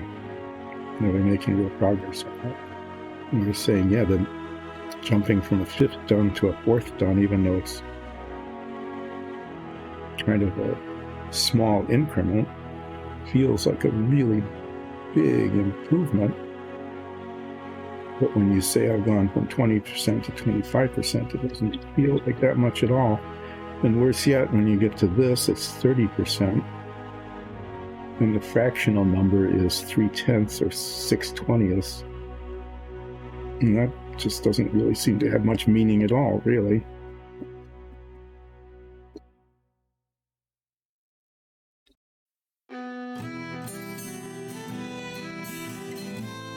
Paint. It pulls it away. Okay, so you thought that was bad. Here we go. This is 7/20. And you can't do anything with that number at all. I mean, it is just simply 7/20. Oh, I'm 7/20 of the way done. Pretty much the reaction is, huh, is that good? Because that's just an awkward kind of thing. And you can't even turn it into tenths because it doesn't divide equally. Well, what is that? Oh, it's 3.5 tenths. A half a tenth, really? That's what you got. This is a half a tenth. But that's not very helpful. It's a little bit better when you do percentages, because then you go, oh, well, we went from 30 to 35%. And that feels nice and smooth. You know, like that's, yeah, 30 to 35, that's okay. It's not an awkwardness thing. It doesn't sound awkward like 7/20. It also doesn't feel like a lot of progress. I mean, 30% just feels sad. It's like not anywhere close to being a half done. It's not even a third done. You can't even say you're a third done. That's, at least that would be something. But 35% is, you know, it's a little better perceptually. You can say, well, we're more than a third done. And you can kind of get your handle around, you know, third. Get your head around more than a third, so that's good. It's better than less than a third.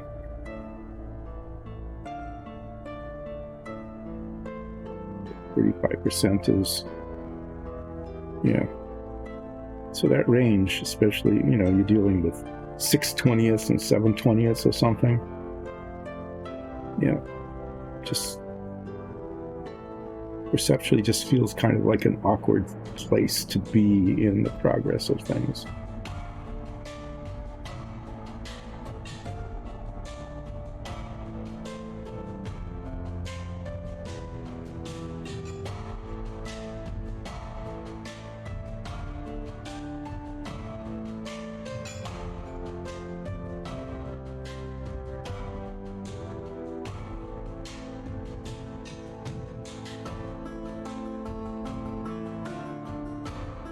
Looking at the time, this is about when I should take a break. I'm gonna do probably 2 more after this, and then take a break. Pretty much, you know, just need to hydrate a little bit, clean the brush.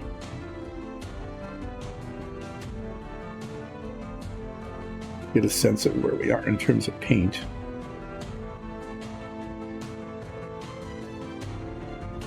It is more than half done, speaking of fractions.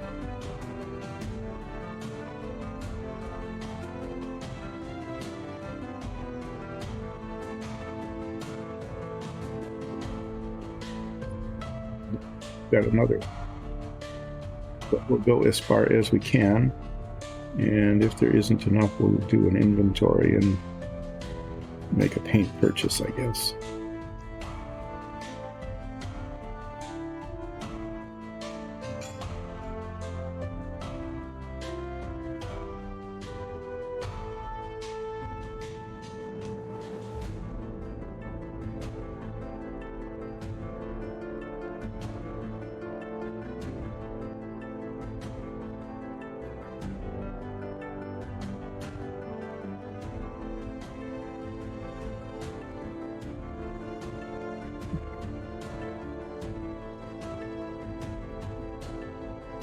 uses to turn blue. There.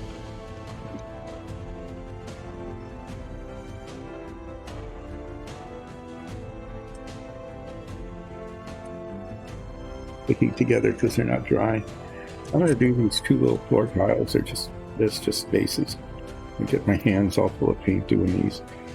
So 1, 2, 3, 4, 5, 6, 7. This is 8/20ths. You know, 8/20ths sounds okay because 8's kind of a nice big number, right? It's an even number, and even numbers, for the most part, I think are perceived more positively than odd numbers. You know, in the context of 20ths at least. Because you can kind of make sense of them.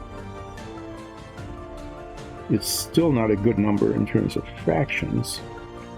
8/20ths is 4/10. But weirdly, it's 2/5. And this is one of those where the fraction actually sounds like you made more progress.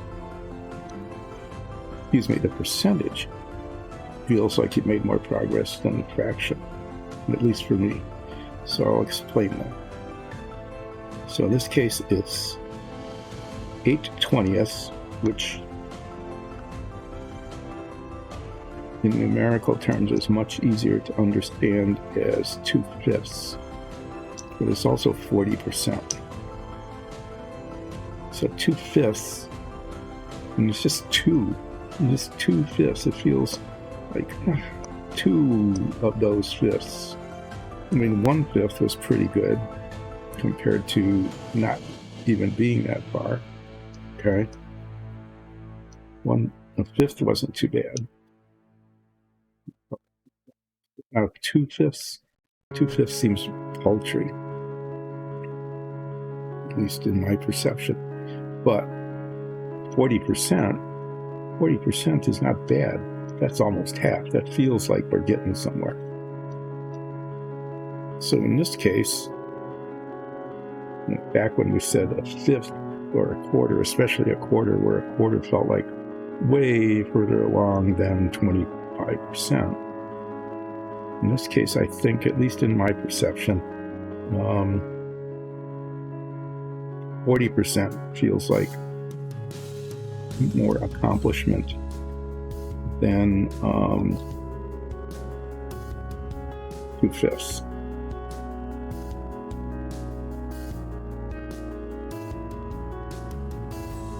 So I'm 40% done. Except for all the paint. So I'm wiping off the corners here by touching them.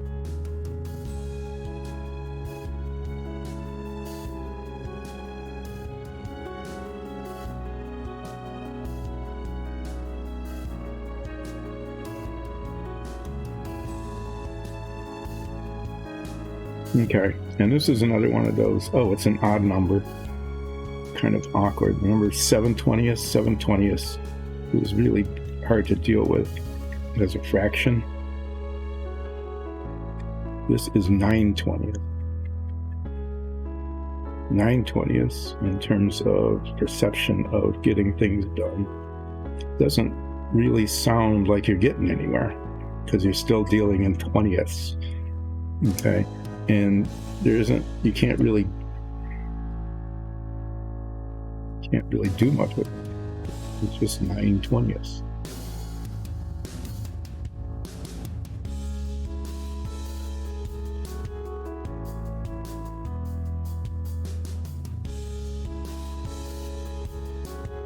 Say, well, what is 9/20ths? Well, it's 4.5/10. And that still doesn't sound very good because then you're dealing with 0.5 again. And then you can say, well, it's 45%. Well, at least a percentage, just like 35%, is a number that makes sense. I mean, 35 and 45 are numbers you can deal with as opposed to 9/20ths or 7/20ths. So I think it's got that going for it. 45%. I think doesn't get, somehow doesn't get the credit it should in terms of perception of get a completion. And it doesn't sound like you've really made much gain compared to 40%.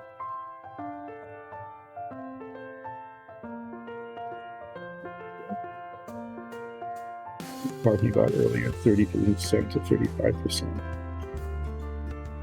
45% is almost, but not quite half. So if you were to say, oh, we're almost halfway done, you probably give the impression of being further along than if you said, well, I'm 45% done. Which is kind of a weird thing, but I think that's how the perception would actually work. Is that 45%.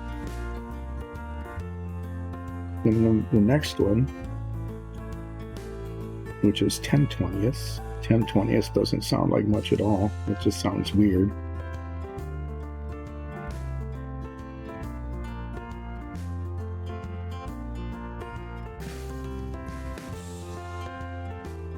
It's one of those where I think the fraction sounds better than the percentage.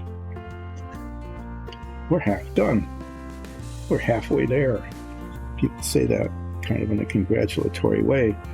And that sounds just like way better than being 50%. At least that's the perception. This is the halfway block here.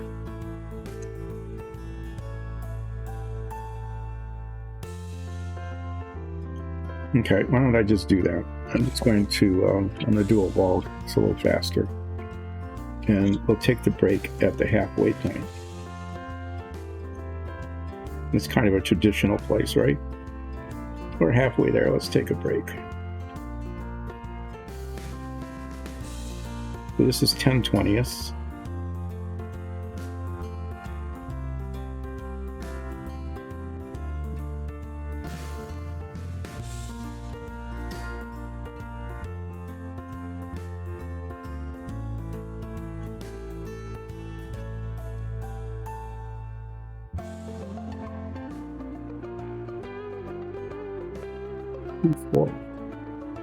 Two-fourths doesn't sound like very good at all. That just sounds kind of silly, doesn't it? But it's 2/4. Or you get 2.5/5. 2.5/5 doesn't sound like you're getting anywhere either. So a lot of these fractions, which mean the same as, oh, we're halfway there, really don't give you a very good impression of progress. We're 2.5/5 of the way there.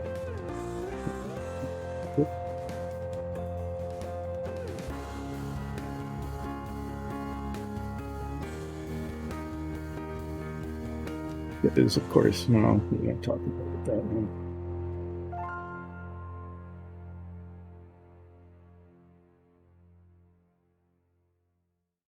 But, 50%, yeah, 50% is good. Sounds like a discount, I'd like to have 50% off, but halfway there, we're half done.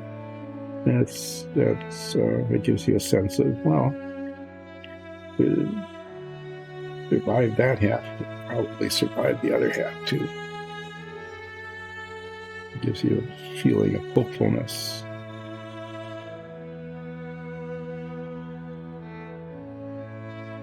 So we'll see what the next set of numbers does.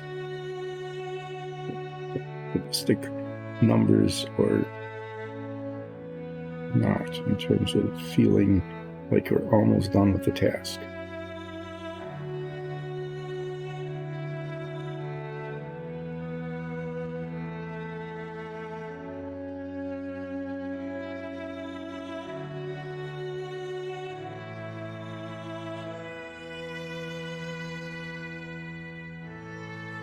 Finish this wall. We'll celebrate a halfway point and take a brief break. Probably a fairly short one. There's a lot of painting left to do.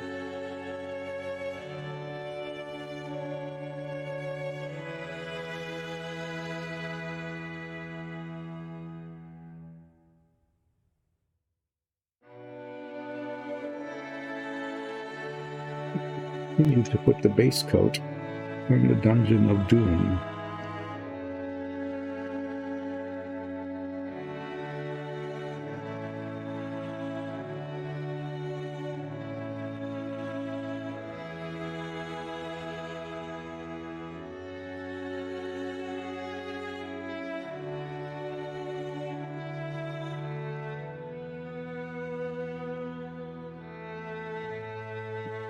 And this is kind of the big thing is I don't want to think by putting it on the brush and just having it wash off in the cup. So I'm going to try to spread around what I've got on the brush into the rest of this tile, mainly along the top. Push it in there as much as I can. No, that's not going to work. You need to get some more.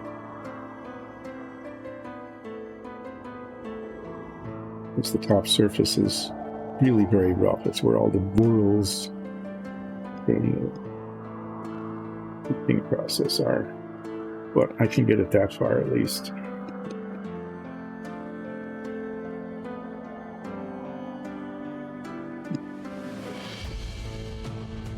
So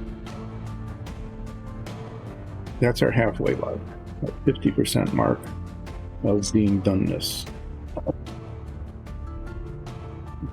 So here,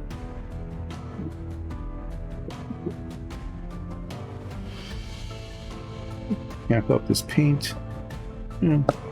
Should be really close to almost, hopefully, being enough to finish this. That in there, and I'm going to reach over and bring over the rest of the Dungeon of Doom.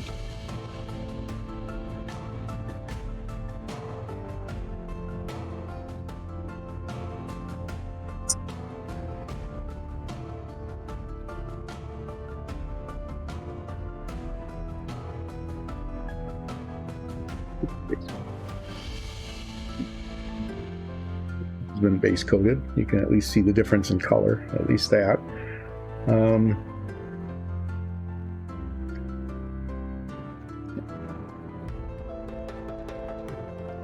gonna be able to push these over to where those not as base coated tiles were.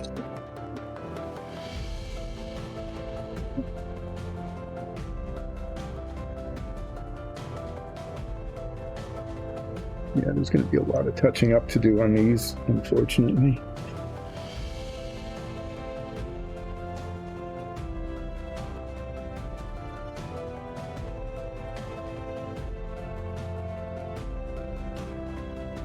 So, I'm going to be back in about 15 minutes and we'll continue working on the fractional conclusion of this base coat.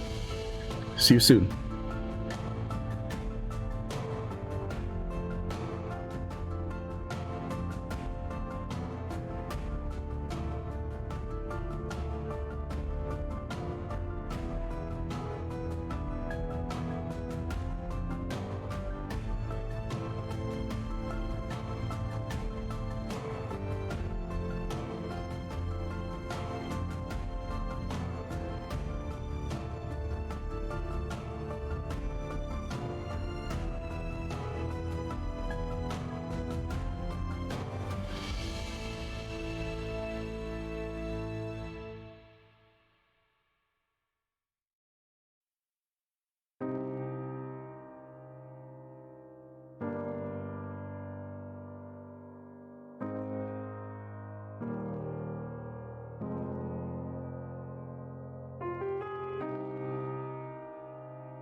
Well, we're back from the break. We will continue our journey of base coding and the exploration of the perception of percentages and fractions. I know it's been fascinating. So,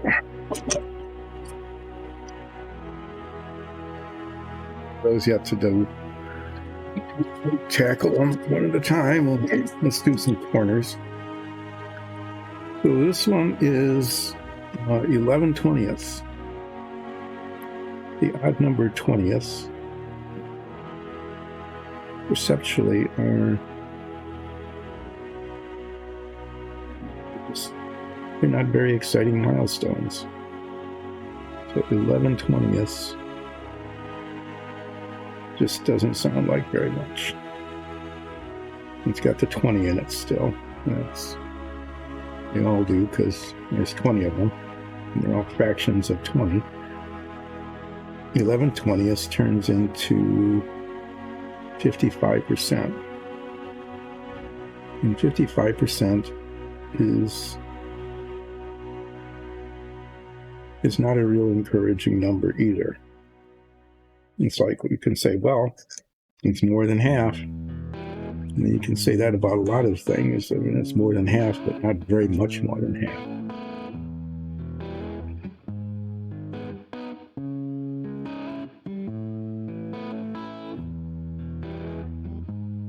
So yeah, 50, it doesn't feel like you're really getting anywhere. Halfway, let's take a break. We're half done. We only have to do what we've already done more. Again, it might have seemed like an arduous journey, but, survived half. You can survive another half, probably. Let's see if I can get the camera more or less, or me under the camera there. That's a little better. But 55% just doesn't sound like much.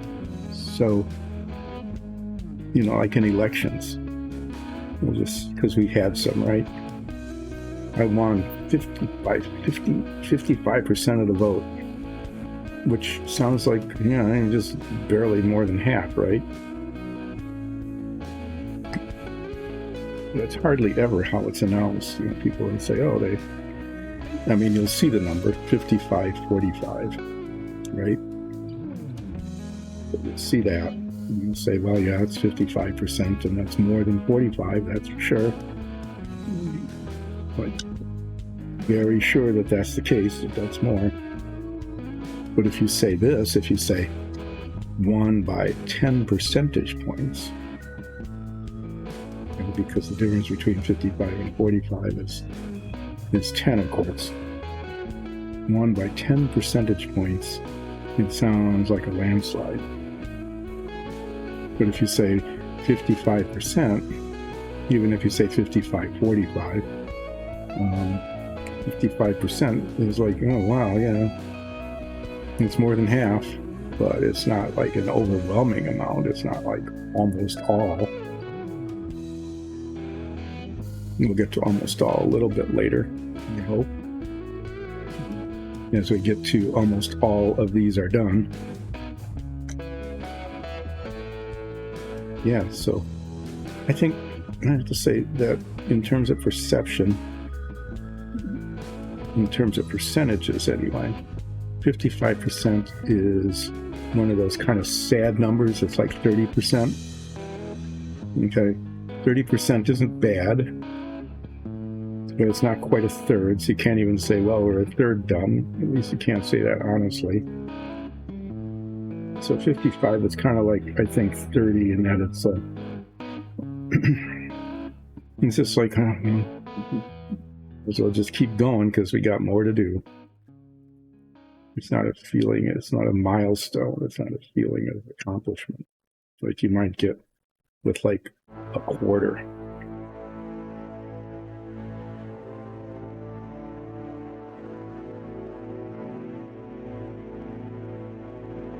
Yeah, we're on to more than half done here. This is done. And that's about all you can say about it. So again, what we're doing to fill the time and maintain some sort of narrative while I am basically doing a boring thing, which is Painting a base coat on these, making them this bluish color, which when it's washed with a black wash looks more like stone than gray does. Kind of weird because there are very few stones that are actually blue. There is a blue stone that's very nice. We use that as some pavers on some of our pathways, actually, tumbled bluestone. Aggression to talk about stones being blue, but yeah, some are, but usually they're kind of grayish or brownish. But in this case, after experimenting with many different color combinations, we found that a dark gray wash on a blue base looks more stone-like than any other color combination. So that's what we're doing here, especially if you like foreboding, forbidding, dangerous looking kind of dungeon setting, like a dungeon as opposed to a castle. I mean, this looks, with the black wash, looks a little too dark and dismal and menacing for like a high-class castle kind of setting. For that, we would use a different combination, primarily a light gray, which gives it a lighter, brighter kind of look. Maybe even with a lighter colored wash. But yeah, this is number 11/20, 55%.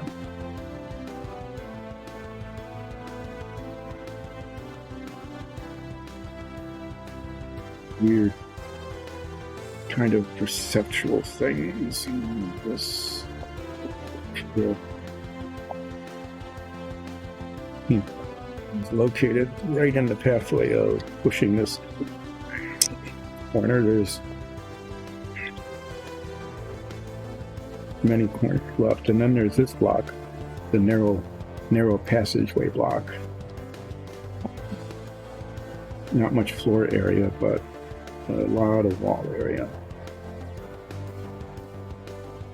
I'm trying hard to get the paint down into these crevices between these floor blocks, because we want those to look dark. We don't want bright spots between the floor blocks. On the sides of the box, so that paint down in there as much as we can, because we can't necessarily count on the wash always getting down into those nooks and crannies. Okay, so this now it's 12/20.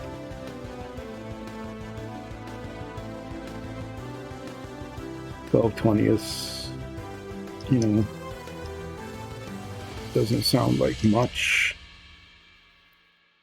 6/10. 6/10 sounds better than 12/20 in terms of perception of progress. 60%. 60% isn't too bad a number in terms of perception. If in your head you can clearly say that is definitely more than half. So being 60% done is, we've passed the halfway mark. We've survived it that far. Things are going okay.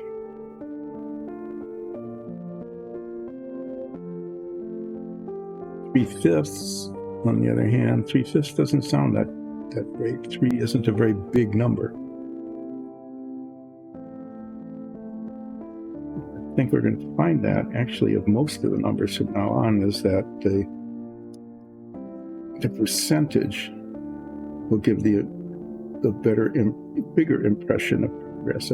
Let's say that percentage will give the impression of more progress than the fraction does. spaces here. But I'd say that 3/5 does not give the same impression of progress, I think, as 60%. 6/10 isn't too bad. I mean, you're almost saying 60% when you say 6/10. But that's not something that's not the way you'd usually put it. So when I'm done with this corner, we will be 60% done, or definitely more than half. Not terribly much more than half, but safely on the upside of half.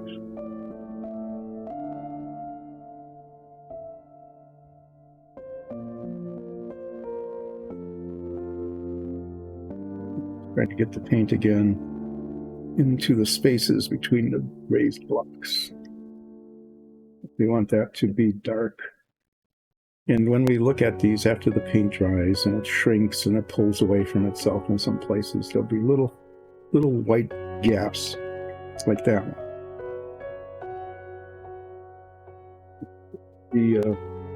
A fair amount of touching up to do with a smaller brush, going over, rotating it from all different angles, especially the viewing angles that are most likely, to make sure that the spaces that are most in need of not showing white spots are covered up.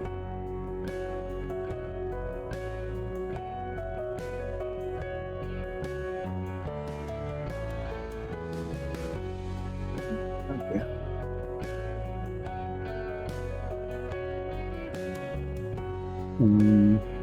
We tested this on the floor, and those white spots on the floor tend not to look too bad once they're washed. They look kind of like little, I mean, sometimes you get bright specks on floor stones. The ones on the walls, especially between the blocks, those are important. So these corner pieces, since there's a lot of wall surface area, it's basically 2 walls on every dungeon tile, to take a little bit of time to paint. I'm curious to see, I mean, we definitely need to order more paint because there's barely enough here, maybe, to finish the base coat on these things. There's definitely not enough to test the airbrushing the base coat thing that we want to do. Like we airbrushed the primer, and the new airbrush works pretty well. I bought one like 20 years ago to work on a model that I never finished, the ME262, and I got it all put together. It was not a very well-made model. There are a lot of gaps between the panels once they were cemented together, so those all had to get filled in with filler and then sanded down, so it looks pretty scabby before it's painted.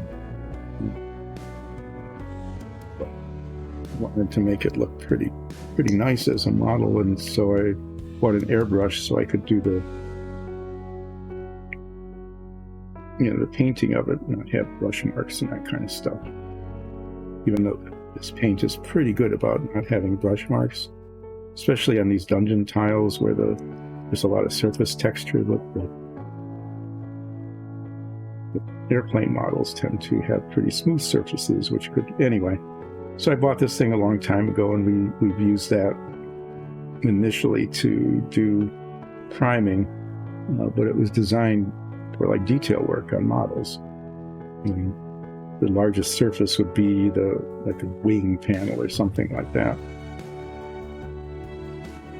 So it was, it just took a lot of time, and it didn't cover all that well. So we bought another airbrush. It had a larger nozzle on it. Basically, that was the improvement. Just a larger aperture for the paint to come out. And that was working. It's one of those fill from the bottom kind of things where it pulls it up through a vacuum. And top controlled, and it basically it caused a lot of hand cramping. So then we invested in yet another airbrush, and this is almost like an air gun, like for auto body painting. It's I mean, it's not nearly that big, but it's got a top feed. The reservoir of paint is on the top of it, and it's got like a trigger.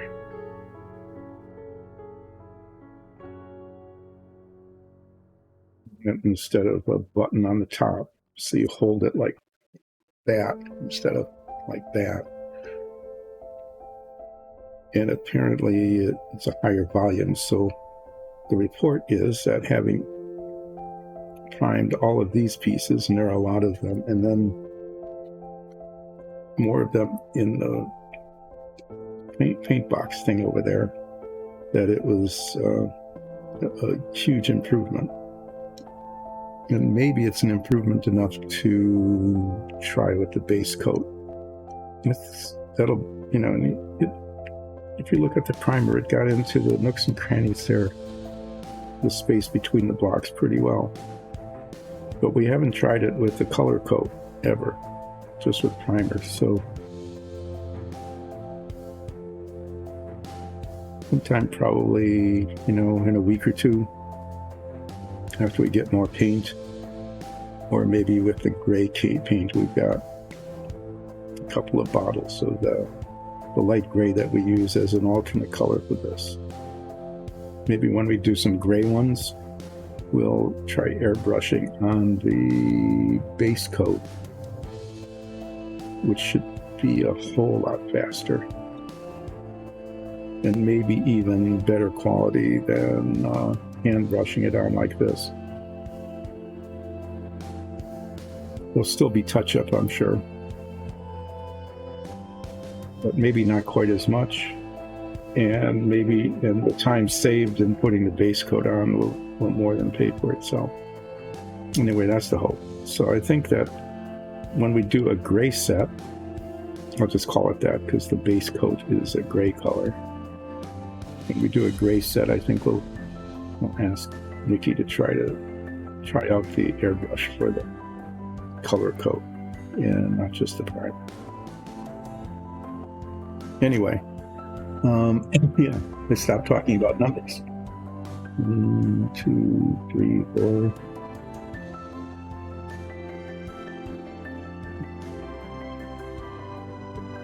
This is 13/20. The 11/20 was kind of an awkward number. 13/20. I mean, when you say that, it just, 13 is an unlucky number. Nobody likes 13, right? 13/20 doesn't sound like much at all. And when you say 65%, it doesn't sound like much of an improvement over 60%. So again, the odd numbers, that is odd, like 9, 11, 13, once again are not milestone numbers. 65%. Yeah, 60% was nice. That was definitely more than half. 65% is perceptually, I don't think, terribly much different from 60%. So we're doing this one and not feeling like we're any closer to the finish.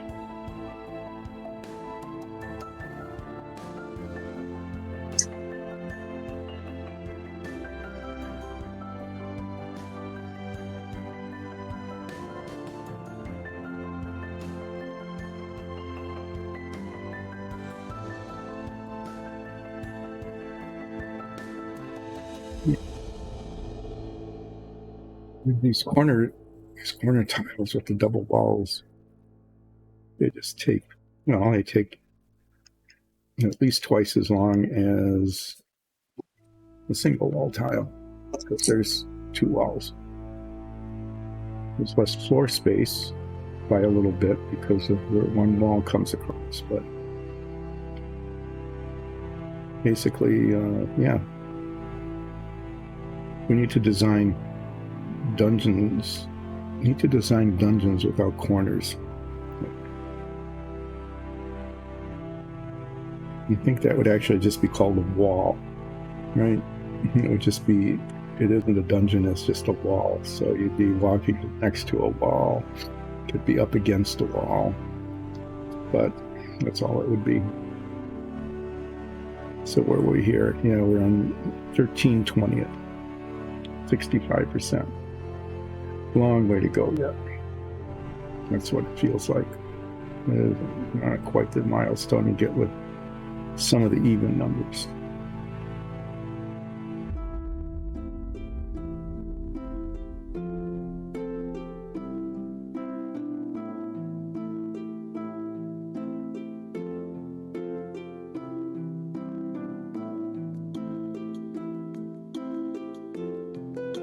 Getting this on and bring the surface pretty well. It is surprising though. I mean, you look at this and you say, oh yeah, I got that down really well, and then the paint dries and all these little white spots open up. No matter what, you know. And we're speculating about whether it's when the paint dries it shrinks, and whether it pulls away from itself. It pulls away from the undersurface. If there's a lot of paint or a little paint, I don't know. I don't know if it's related to thin paint or thick paint. But what I know is that you end up with all these white spots, little speckles everywhere. And they're not much in terms of the surface area. In fact, it's hardly any of the surface area. But especially in the gaps, mortar joints between the stones, they really show up.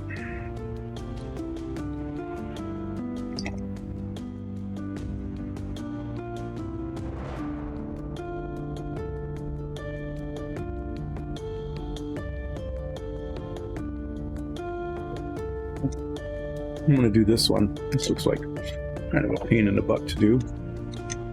Narrow corridor. You can't double up. You're one at a time. If something's waiting for you at the end, whoever's in front is it.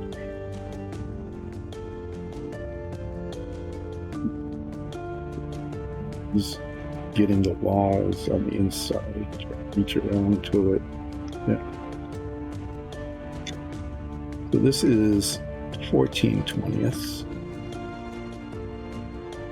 which is an odd, weird something, 15/20, but if you say 7/10, 7/10 isn't too bad. And if you say 70%, 70% is not, I mean, that's not too bad. I mean, in terms of completion, you're saying, yeah, that's way past halfway. But you're also saying 70%, well, yeah, but that's still a long way to go. So 70% is not a very fulfilling number. And this is really going to be a pain to get into down here, so we will plug away at it and try to get the brush in there. We'll mess up the bristles quite a bit. There's a way of doing it other than doing it on one side and then flipping it over and kind of pushing the paint down on the other side. I mean, it's a cool tile. I mean, it traps people between this narrow passageway, just wide enough for one of your D&D characters to pass through. It's kind of, yeah, it's not that easy to paint. And painting, yeah, boy, painting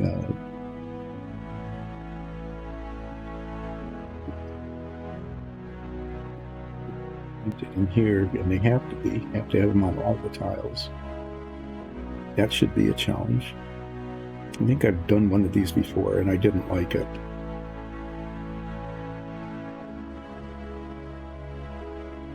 We should have made this 13. It would have been more appropriate to make this 13/20 instead of 14/20 maybe.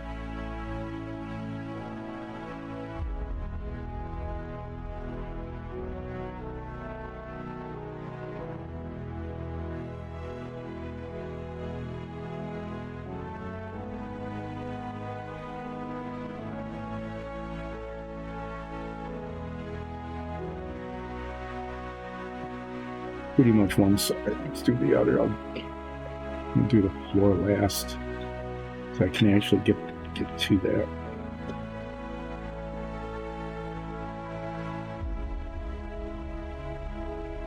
But yeah, this is 14/20.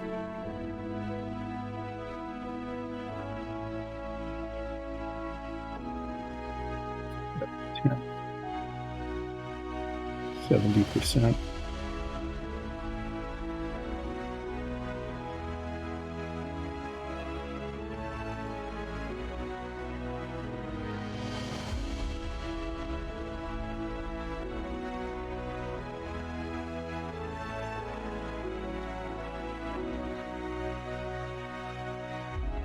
It's when you get numbers like this in fractions,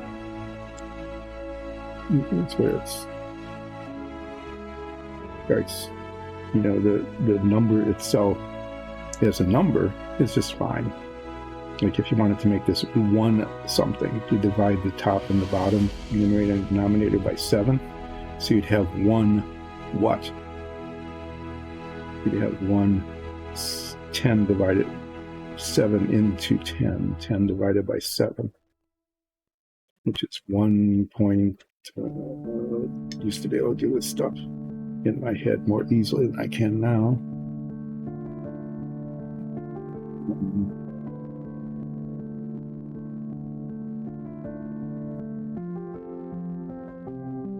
Or something. You get those rounding errors and things like that, because that's a number, that's a decimal that'll go on forever. And that's not a number that you would use, right, in most things, but the correct value.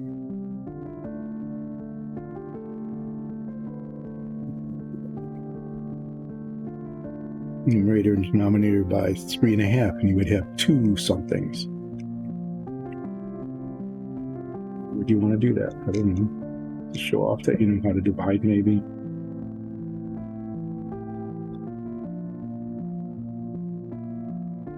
If you're working in odd base instead of a decimal system. Anyway, this is 70%. 70% isn't a bad number. It feels like some accomplishment.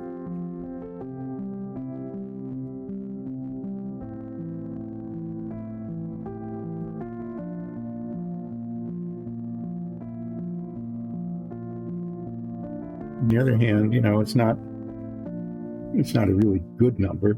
I mean, if you were, what is that, like a D- or something? If you were grading, if you got 70% out of 100. So in some ways, it's not considered to be a high level of accomplishment to have 70% of something.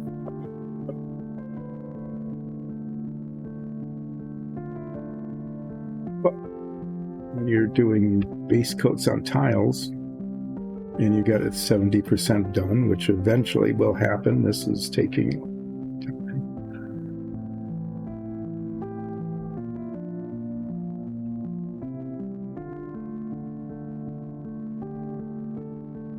You can safely say that one is much further along than when you started. So having 14/20 of something done is much further along than having, say, 1/20 of something done.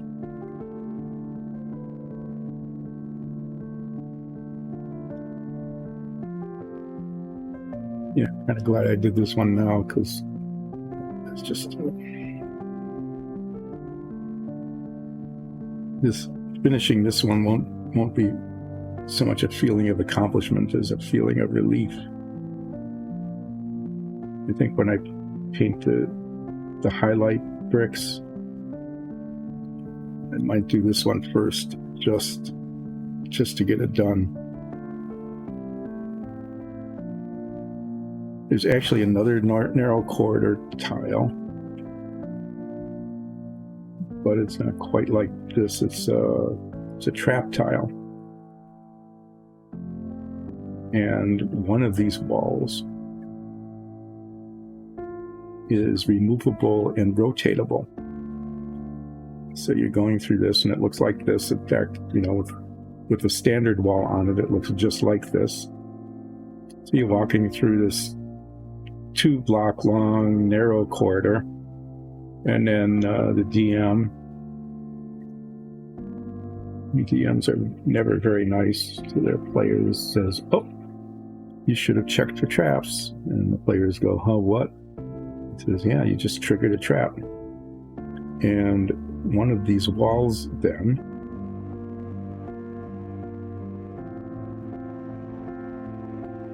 is replaced with a wall that has an opening in it, like a nozzle. Right about there, like just at head height for a door. More than that, because then you'd miss the doors at the party. You hit all of them with your trap. So just about that height. Yeah, it opens up and either a flame comes shooting out if it's a fire trap, or a gas cloud.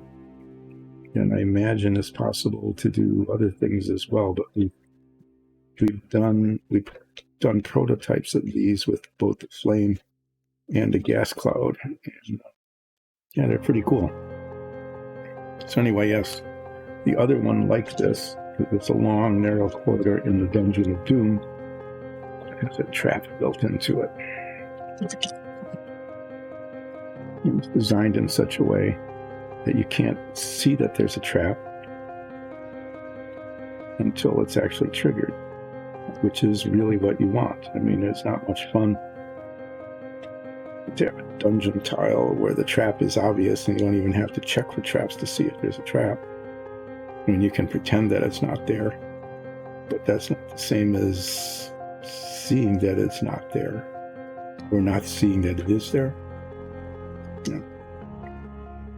So this is 15/20.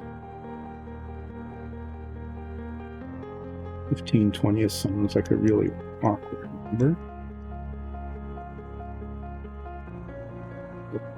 It's not. Actually, this is kind of a milestone number. 15/20 doesn't sound like a milestone number. 7.5 doesn't really sound like a milestone number, but you begin to get a hint of what it is. This is 75%. And 75% is, you know, we could say 3/4, but 75% I think sounds like you're really getting somewhere.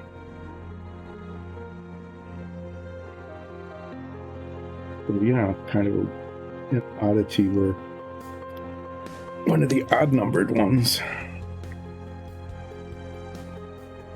since it's translated into a percentage, is actually not a perception, not a bad, gives a pretty good perception of progress. Let's say that.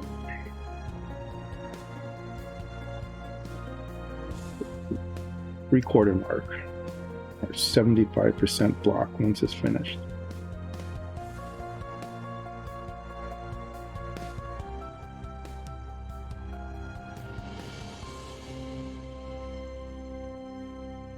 And 75% is definitely better than 70%, and way better than 65%. 65% is like one of those sad percentages. Like 55% is a really sad percentage, and 30% in terms of perception of progress, I think. –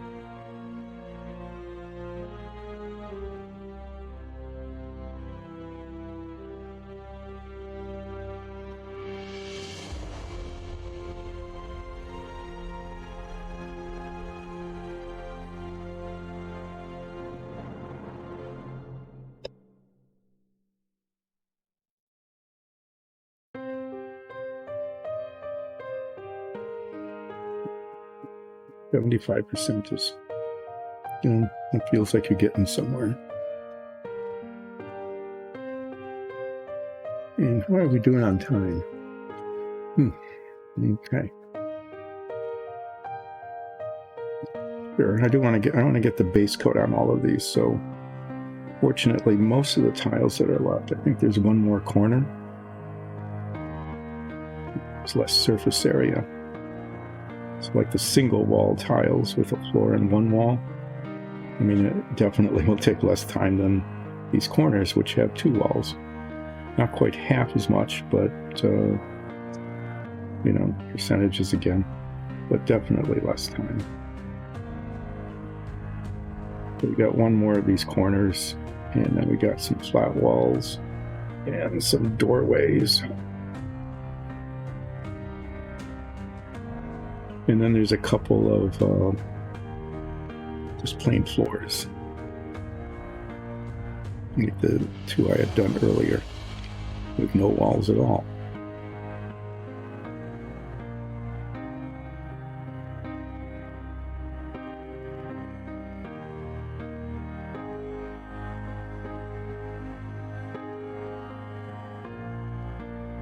I think I miscounted, and there's more than 20 tiles, so we're going to go into overtime in terms of our percentages. But working with 20ths, I think that was good.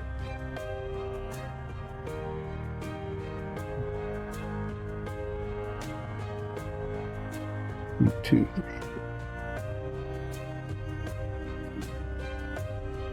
15, yeah, this is definitely number 15. And there's definitely more than 5 left.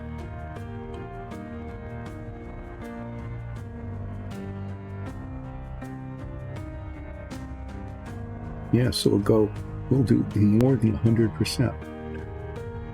That should be interesting. How does that proceed? When you got more than one, more than a whole. And you've already finished, and you're doing still more because you miscounted at the very beginning.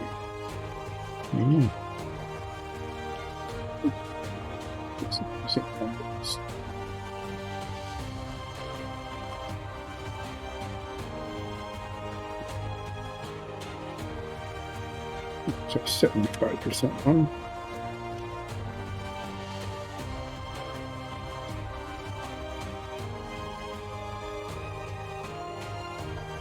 And I think this is the last one.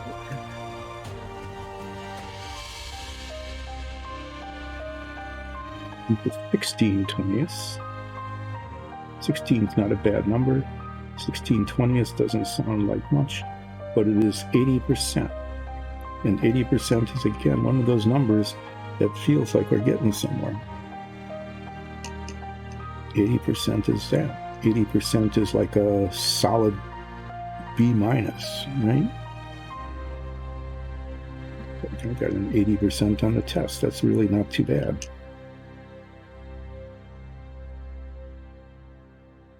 Kind of that perception. So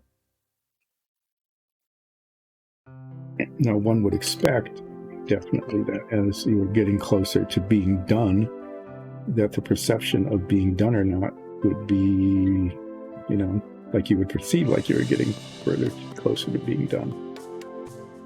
55% and even 65% didn't take you that far. Not that encouraging. 75% was pretty encouraging. 80% is pretty good.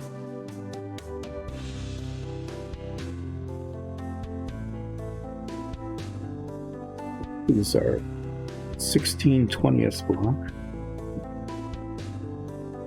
80% block.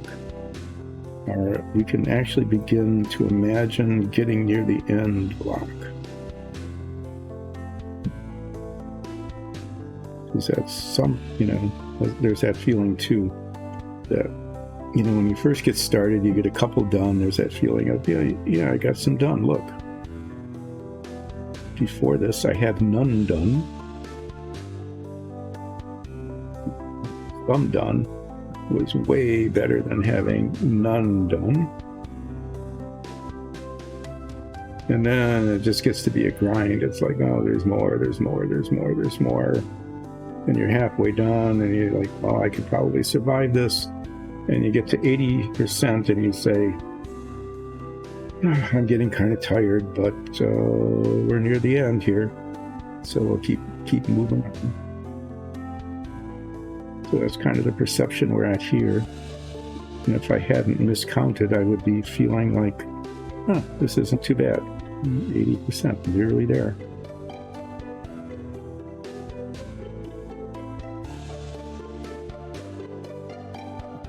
Going out of my way to not count how much badly I miscounted, but not good. We're definitely going to get into the perception of we should be done and yet there's more.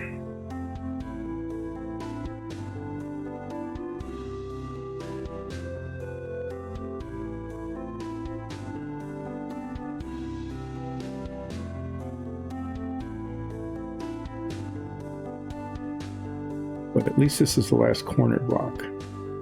So the ones that come after this have much less surface area. So that means that they get done more quickly and they use less paint, which is good because there's definitely less paint in the jar than when we started.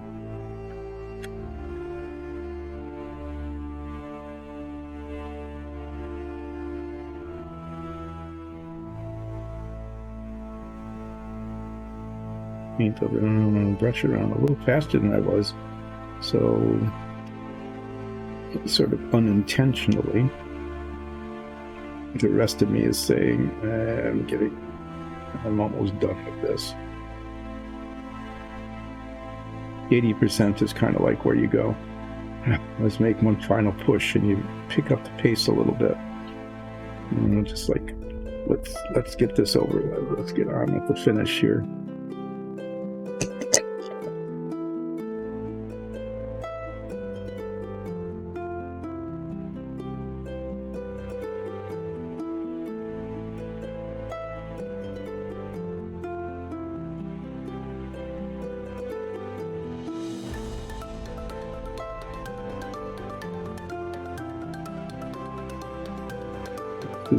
This is the almost done, not quite done, but close enough that we can begin to imagine it being done. If you couldn't do it like 65%.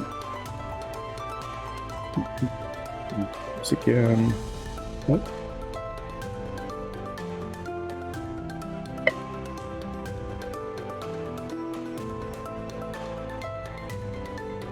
Room to push those into a single wall. The single wall has the advantage of having only one of these bits where you have to push the paint up against it into the hole.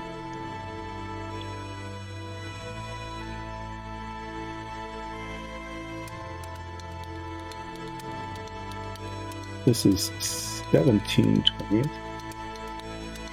When you say it like that, that doesn't feel too bad. 17/20, that's like the top number is almost as big as the bottom number at that point, right? 17 is almost as big as 20. When you say it as a percentage, 85%, I find that a little bit discouraging because like with 80% it was, we're almost there. Pick up the pace a little bit. We can push through to the end, and then you get 85%, and it's like, really? I did more of this work. We pushed on, and that's all we got. We're up to 85%, because it's still got the 8 in it, right?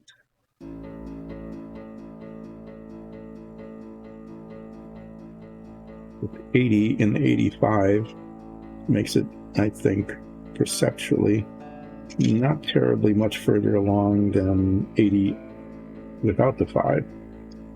You don't get much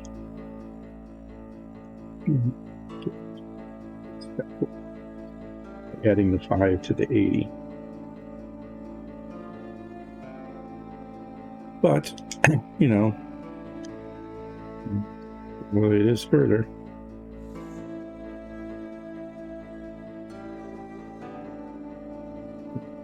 Single wall.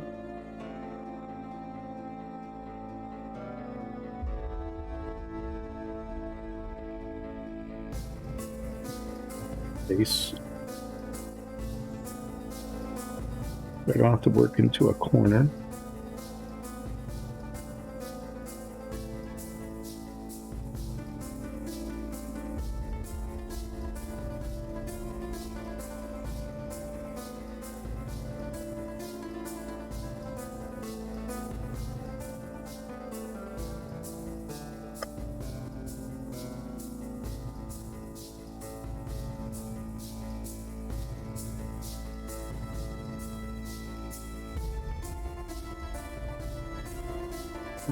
Ain't on the brush that time. Sure, I use it all.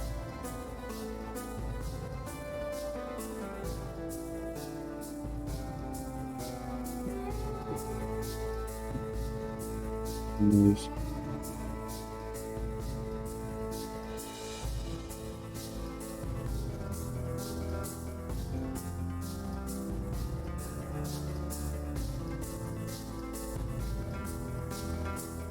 And I'll paint on the side of the wall.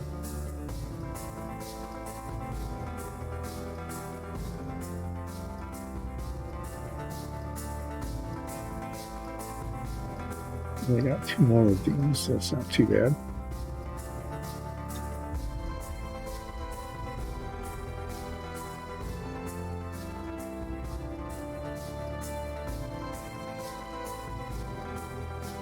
So this is our 17/20th here.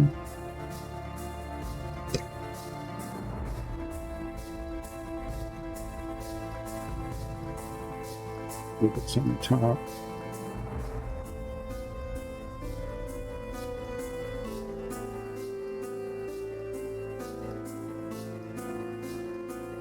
Seems particularly squiggly.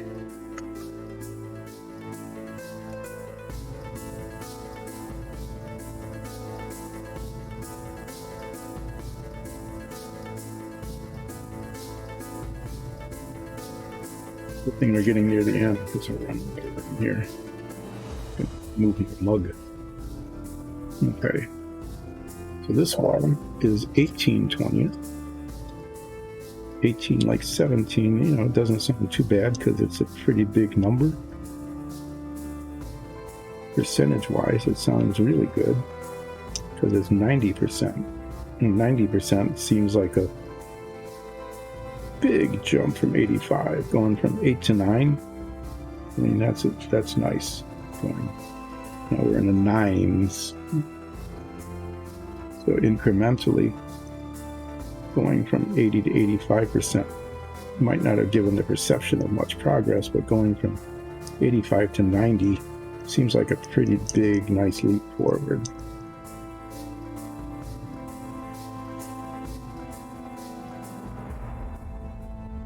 It's a little bit discouraging. I mean, you feel like you're almost done, but you sit back and you say 90% out of, and I'm doing 20, right? So I got 2 20ths left. And just 2 as opposed to 1 just psychologically feels like a burden. But 90%, big jump from 85%, very nice.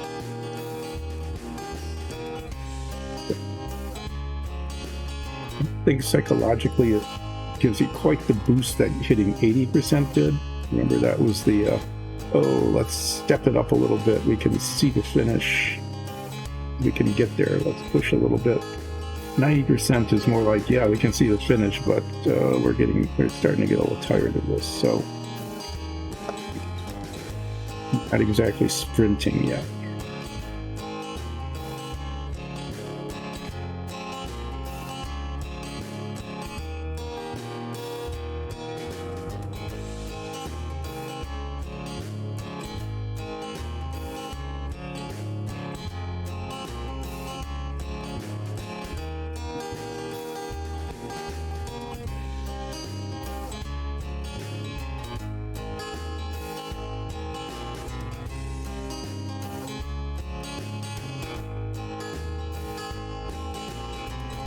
this is our 90%er.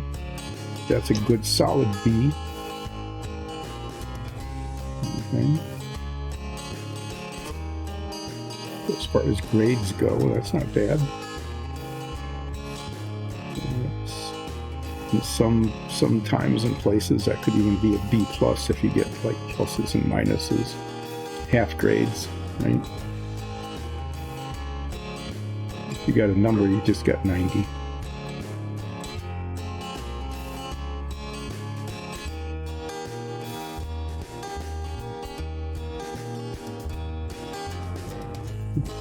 It's like it's hardly, I don't know, it's just a lot of touching up that needs to be done.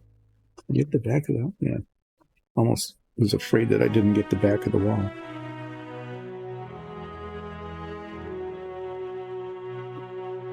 So 18/20.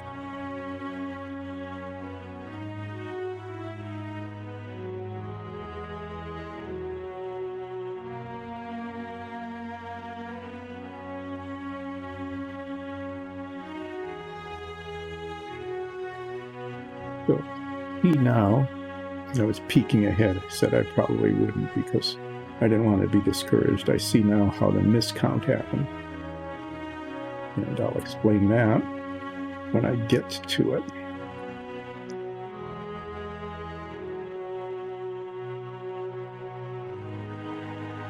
$18 out of 20.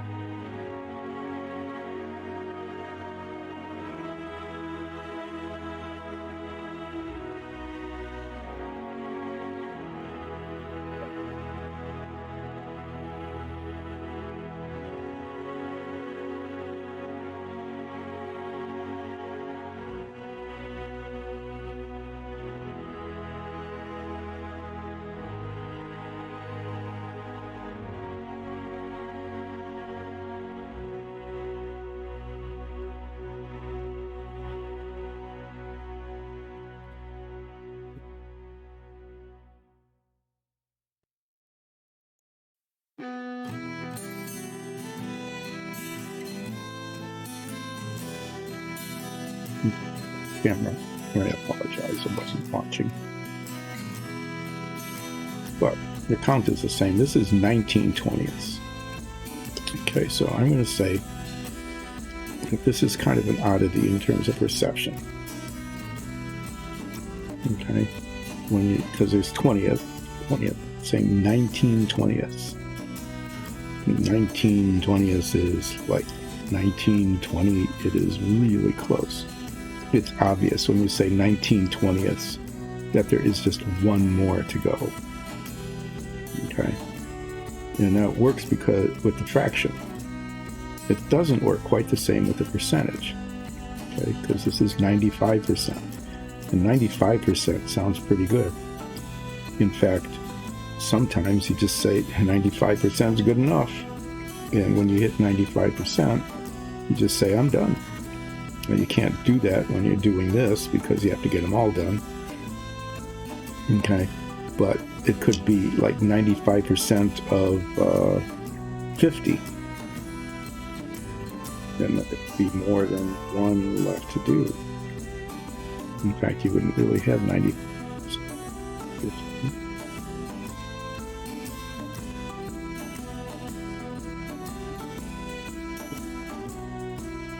Division of numbers. Could be 95% of 100.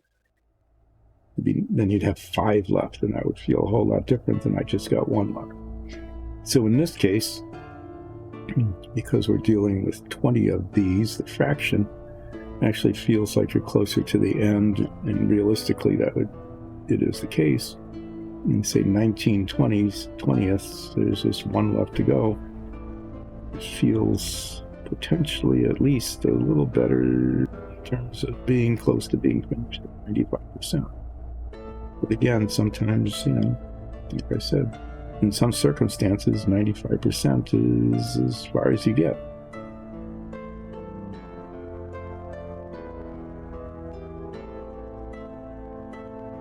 It's 19/20. 95% block. Just 1 more to go after this one.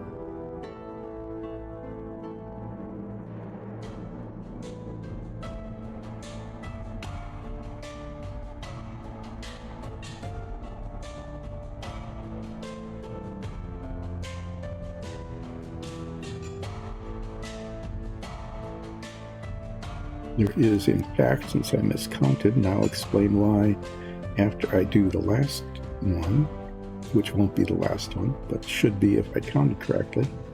Or if I hadn't counted correctly, there'd still be the same number. I feel like it was the last one coming up because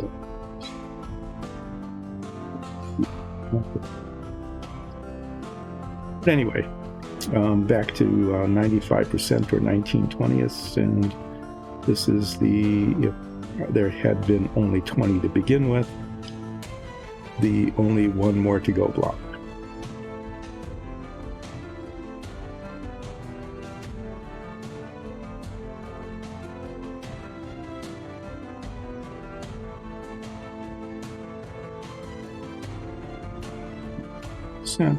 Is a solid A. It's not an A plus, but it's an A, which means that in most circumstances, it's actually considered to be good enough. I've often wondered about that, though. Okay, so like you're in engineering school, right? And you get through engineering school with like a B minus average, which means somewhere in the 83 to 85% range or something like that. And then you build a bridge. And you go, is it really comforting to know that this bridge was designed by somebody and it's only like 85%? I don't know. Okay, so this one, if there had in fact been 20, it'd be 20 out of 20. And they go, bang, 20 out of 20, all right, that's the last one. And if you say percent, 100%, it sounds even better. I mean, so 20 out of 20 is pretty good, but 100%? 100% is like perfection. 100% is as good as it can get. So this is our 100% block, except it's not, but we'll just say it is because that's how we've been counting.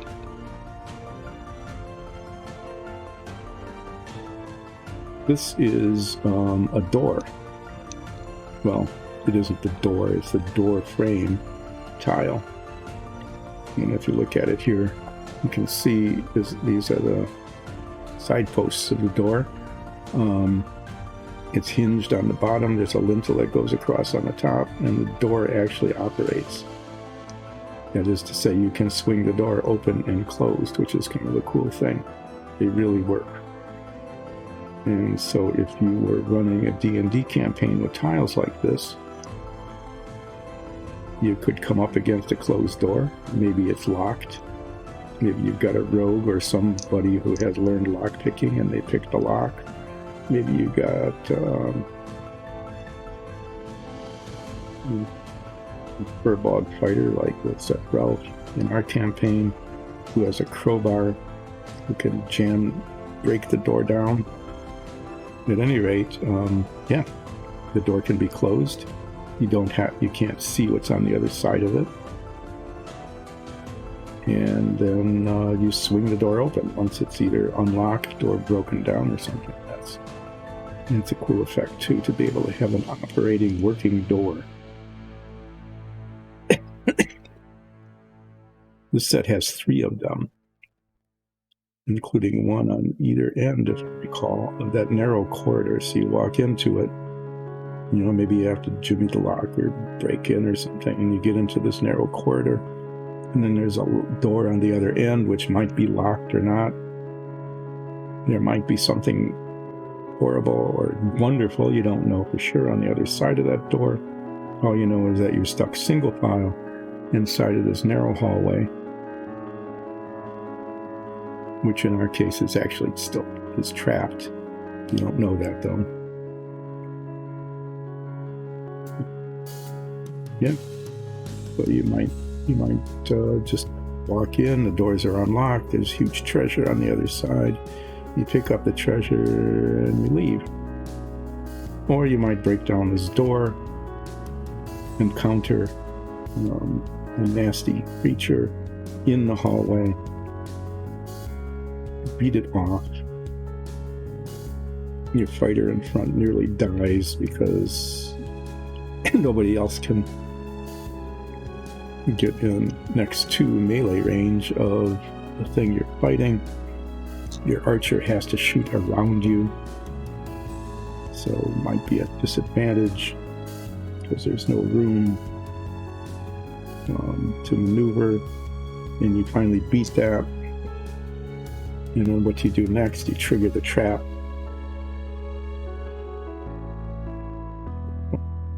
Beat up pretty badly.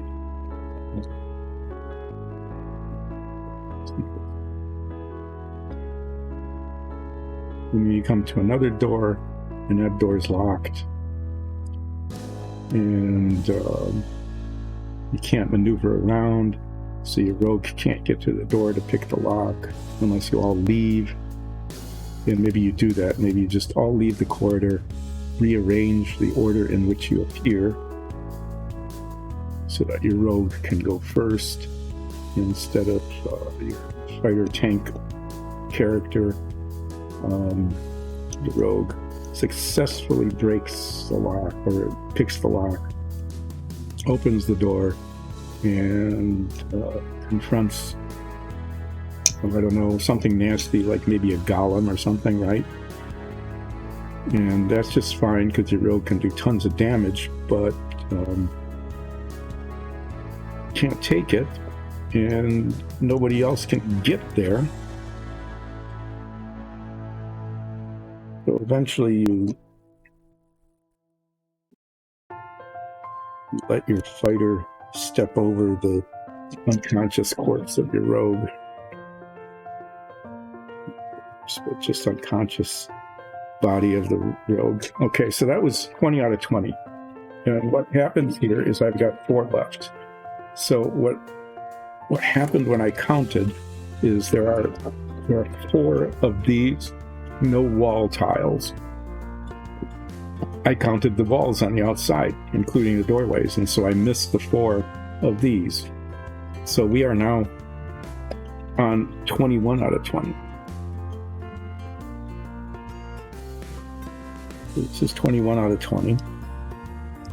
It is bonus of 5%. We're at 105%. 105% actually sounds like more than 21 out of 20, because that's only an increment of 1. It's really not very much. An increment of 1, you hold it like this time on 20, and that's not much of an increment. 105% sounds like a pretty decent bonus, though. So this is our first bonus tile. The bonus tile is 105%.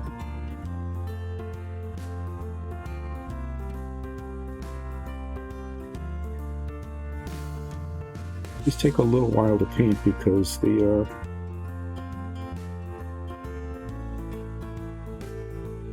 lintel, it's a post. It has a fair amount of surface area and nooks and crannies on it and crags. You need to get paint into these 4 tiles. I'll probably be doing anyway. That'll be part of the touch-up, is getting the gap between the tiles painted. It's important there for that to be base coated in between here, because I don't want those to show up white after the wash is put on. So this is bonus tile number 1. This is 21 out of 20. This is our 105% tile.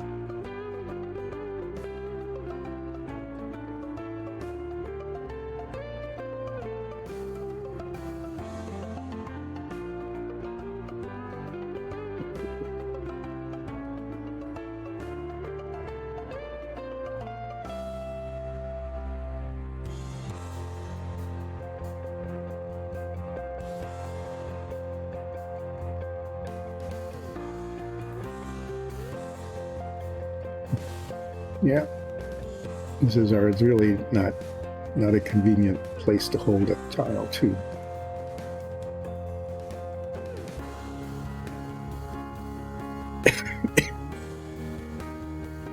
This is the, I thought we were done.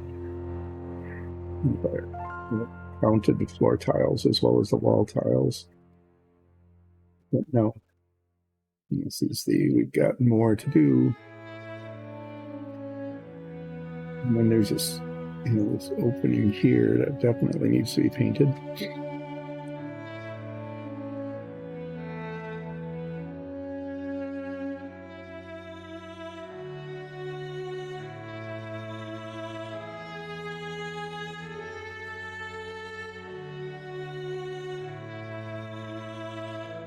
What I'd really like to do is rotate this a little bit here.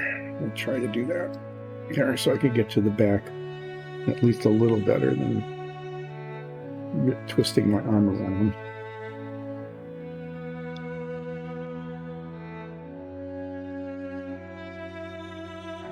There's none too much paint here. It's like there'll definitely be enough to finish this, and enough to do the touch-up, but a whole lot of surplus after that. I'm sorry you can't see that because of the way I'm holding it and it's under my glove, but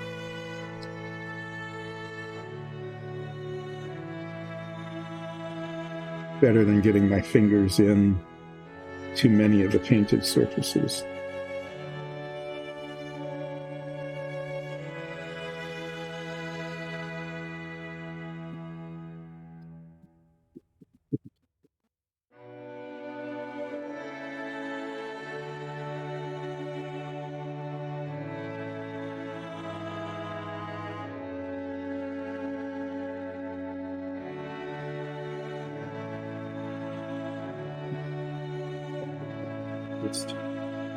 You have to remember, don't touch the paint before it dries because it just peels off, sticks to the brush. There's a 21/20. This is 22/20. 22/20 just has a lot of T's and 2's in it. There's lots of 2's in that. 110%. Now that's a good number, okay? I mean, when you talk about like a team, the members of the team, they give 100%. But if they're really pushing it, they're giving 110%. They usually don't give like 105%. That doesn't sound like much, right? You look at it to me, we're giving 105% here. But if you give 110%, then you've done something. So, yeah, this is the extra effort tile here. This is the 110% extra effort one. 22/20.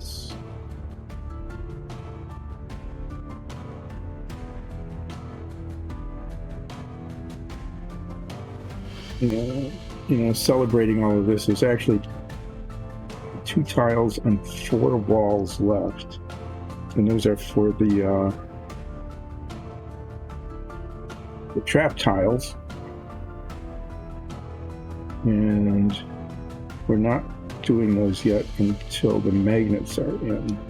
There's magnets in the base that hold the wall onto the base, because these bases here are all integral, right?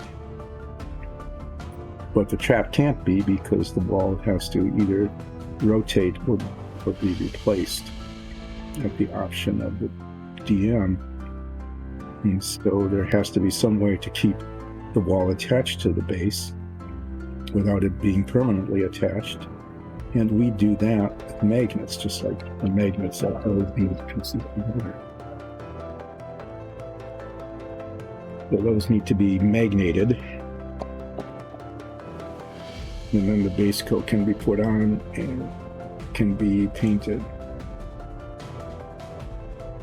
So it looks like we're real close to getting this done on time. I'm going to be going over soon, probably like 10 minutes or so. just judging at the pace that things are moving here.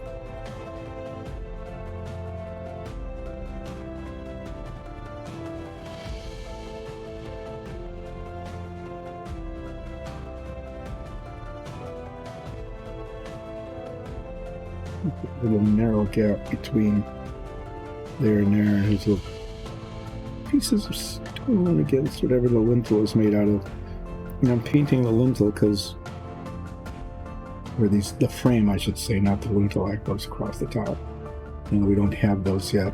I'm painting the frame the same base coat because of the options we have in terms of its composition. So this could be cut stone. The door frame could be made out of the same stone as the rest of the dungeon is. Okay. It could be made out of wood, in which case we would paint it some sort of brown color. It could be made out of metal, in which case we would paint it like steel. Okay. And I don't know what color it's actually going to be. But by painting it this color, we get all the options available. It's already painted the base color of the stone, if that's what's chosen, and if we want it to be wood or metal, then that just gets painted over.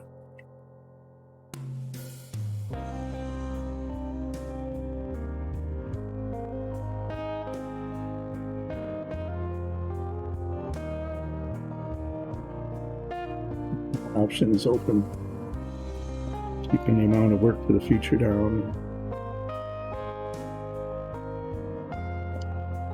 Yeah, you can't see that at all because my glove's in the way, but what I'm doing is painting the back of this.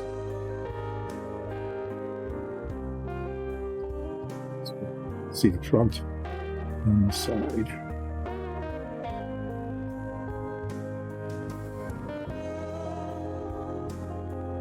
These are just a little hard to paint because there's no real good way to grab them. The plain floor tiles, which you will see next, pose the same sort of problem, except there's no good way to hold them.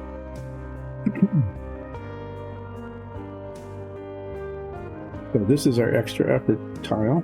This is our 100, giving it 110% tile. Okay. This is 23 out of 20. Kind of a weird sounding thing, right? This is 115%. If you're really giving a huge extra effort, you're giving that 110%, you're giving 115%. You hardly ever hear that. That's kind of a weird thing to do. But yeah, this is 23 out of 20, 115%.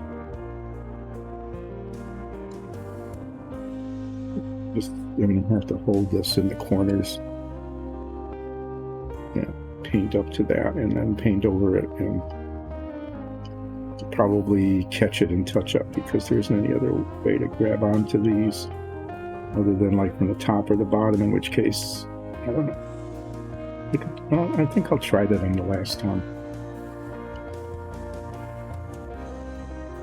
I mean, that might actually work better than this in terms of finishing it off. This is 115%. There's 23 out of 20.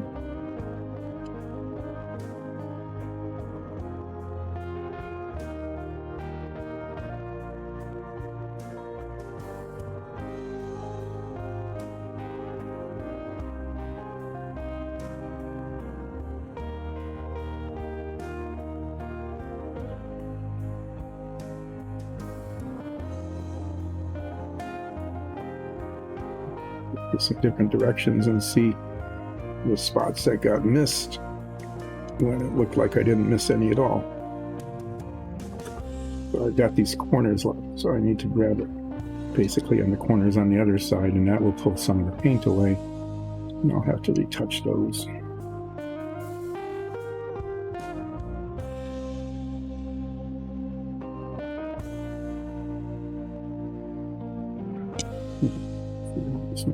There, so Hopefully I can get the paint on without pushing it around too terribly much.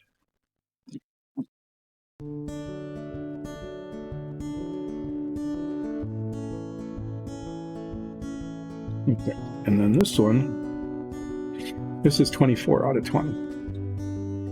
This is 120%. That's extra effort. Okay. When everybody on your team gives you 120%, you know that they're really pushing it. So that's what this is.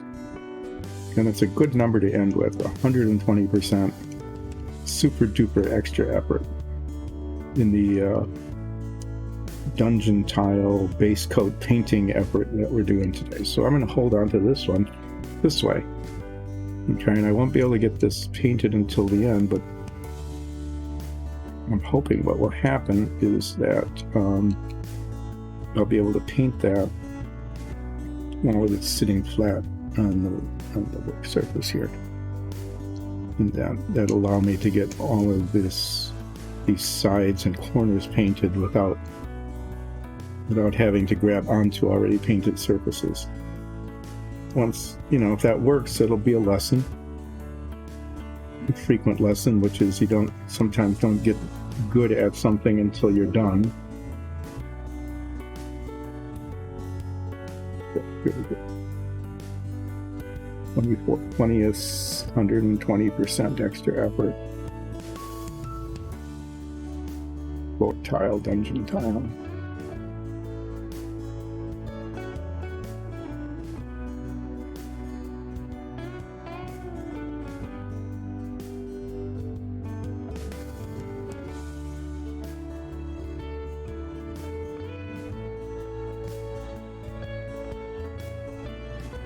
And there's like just enough paint in here to do touch up and maybe even the trap tiles, the walls and the floors and the trap, maybe even that. But we definitely, unless there's another bottle of it somewhere, need to order more.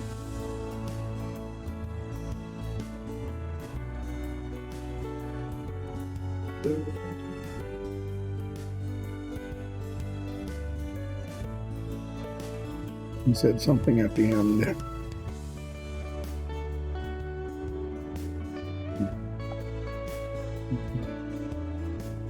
I was holding it there, and I'm just left with this at the top. Actually, that worked out okay in terms of being able to paint all the surfaces. So, ta-da! As I look at this, as I look at the ones I've done earlier, I can see spots that I missed. Like in between the floor tiles, lots of dots where the paint had pulled away. There's a fair amount of touching up, fairly large amount of touching up to do when I come back in the next stream. So, as we're wrapping up here today, we learned all about the perceptions of fractions versus decimals, percentages. Versus percentages. We learned about my biases and perceptions anyway. We used up a whole lot of paint. It's up in there, like I said, probably to finish up the trap tiles and to do the touch up. Let's see. Can I move this around? Look at all, those are all the ones that got base coated today. That's a little bottle of paint that's left. Focus in on the last one as we watch that paint dry. So, thanks for joining in. Oh, we're finishing up just about on time. It's almost like we planned it that way. For those of you who are celebrating, have a happy Thanksgiving tomorrow. For those of you who aren't, enjoy the low traffic day because everybody's going to be inside watching football, either American football or World Cup football, and eating all sorts of food.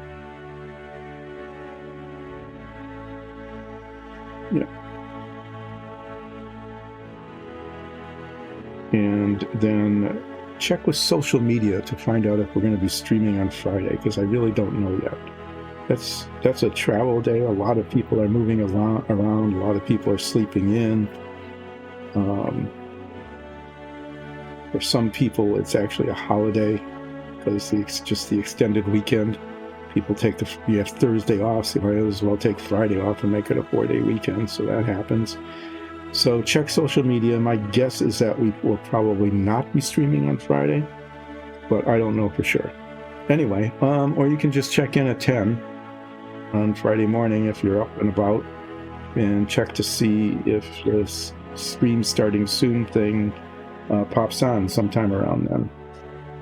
We are doing relaxing painting with Dice and Dungeons Mondays, Wednesdays, and Fridays, with rare exception for holidays and vacations, from 10 until 2, at least until further notice. Also available on YouTube, so if you didn't catch it during the stream, hopefully you can catch it later. I hope you enjoyed watching all of this paint happen. And yeah, I don't know what we'll talk about. Kind of used up division, fractions, and percentages today. Think of something else for the next time we stream. So thanks for joining in. See you again next time. Oh yes, on Sundays, 3 of the 4 Sundays in the month, we stream our Dice and Dungeons campaign, Dungeons and Dragons campaign, brought to you by Dice and Dungeons, to say that more accurately. It's a really fun campaign, and I think you'd enjoy it if you were able to watch it or even listen to it as a podcast. Anyway, thanks again, and we'll see you the next stream. Bye.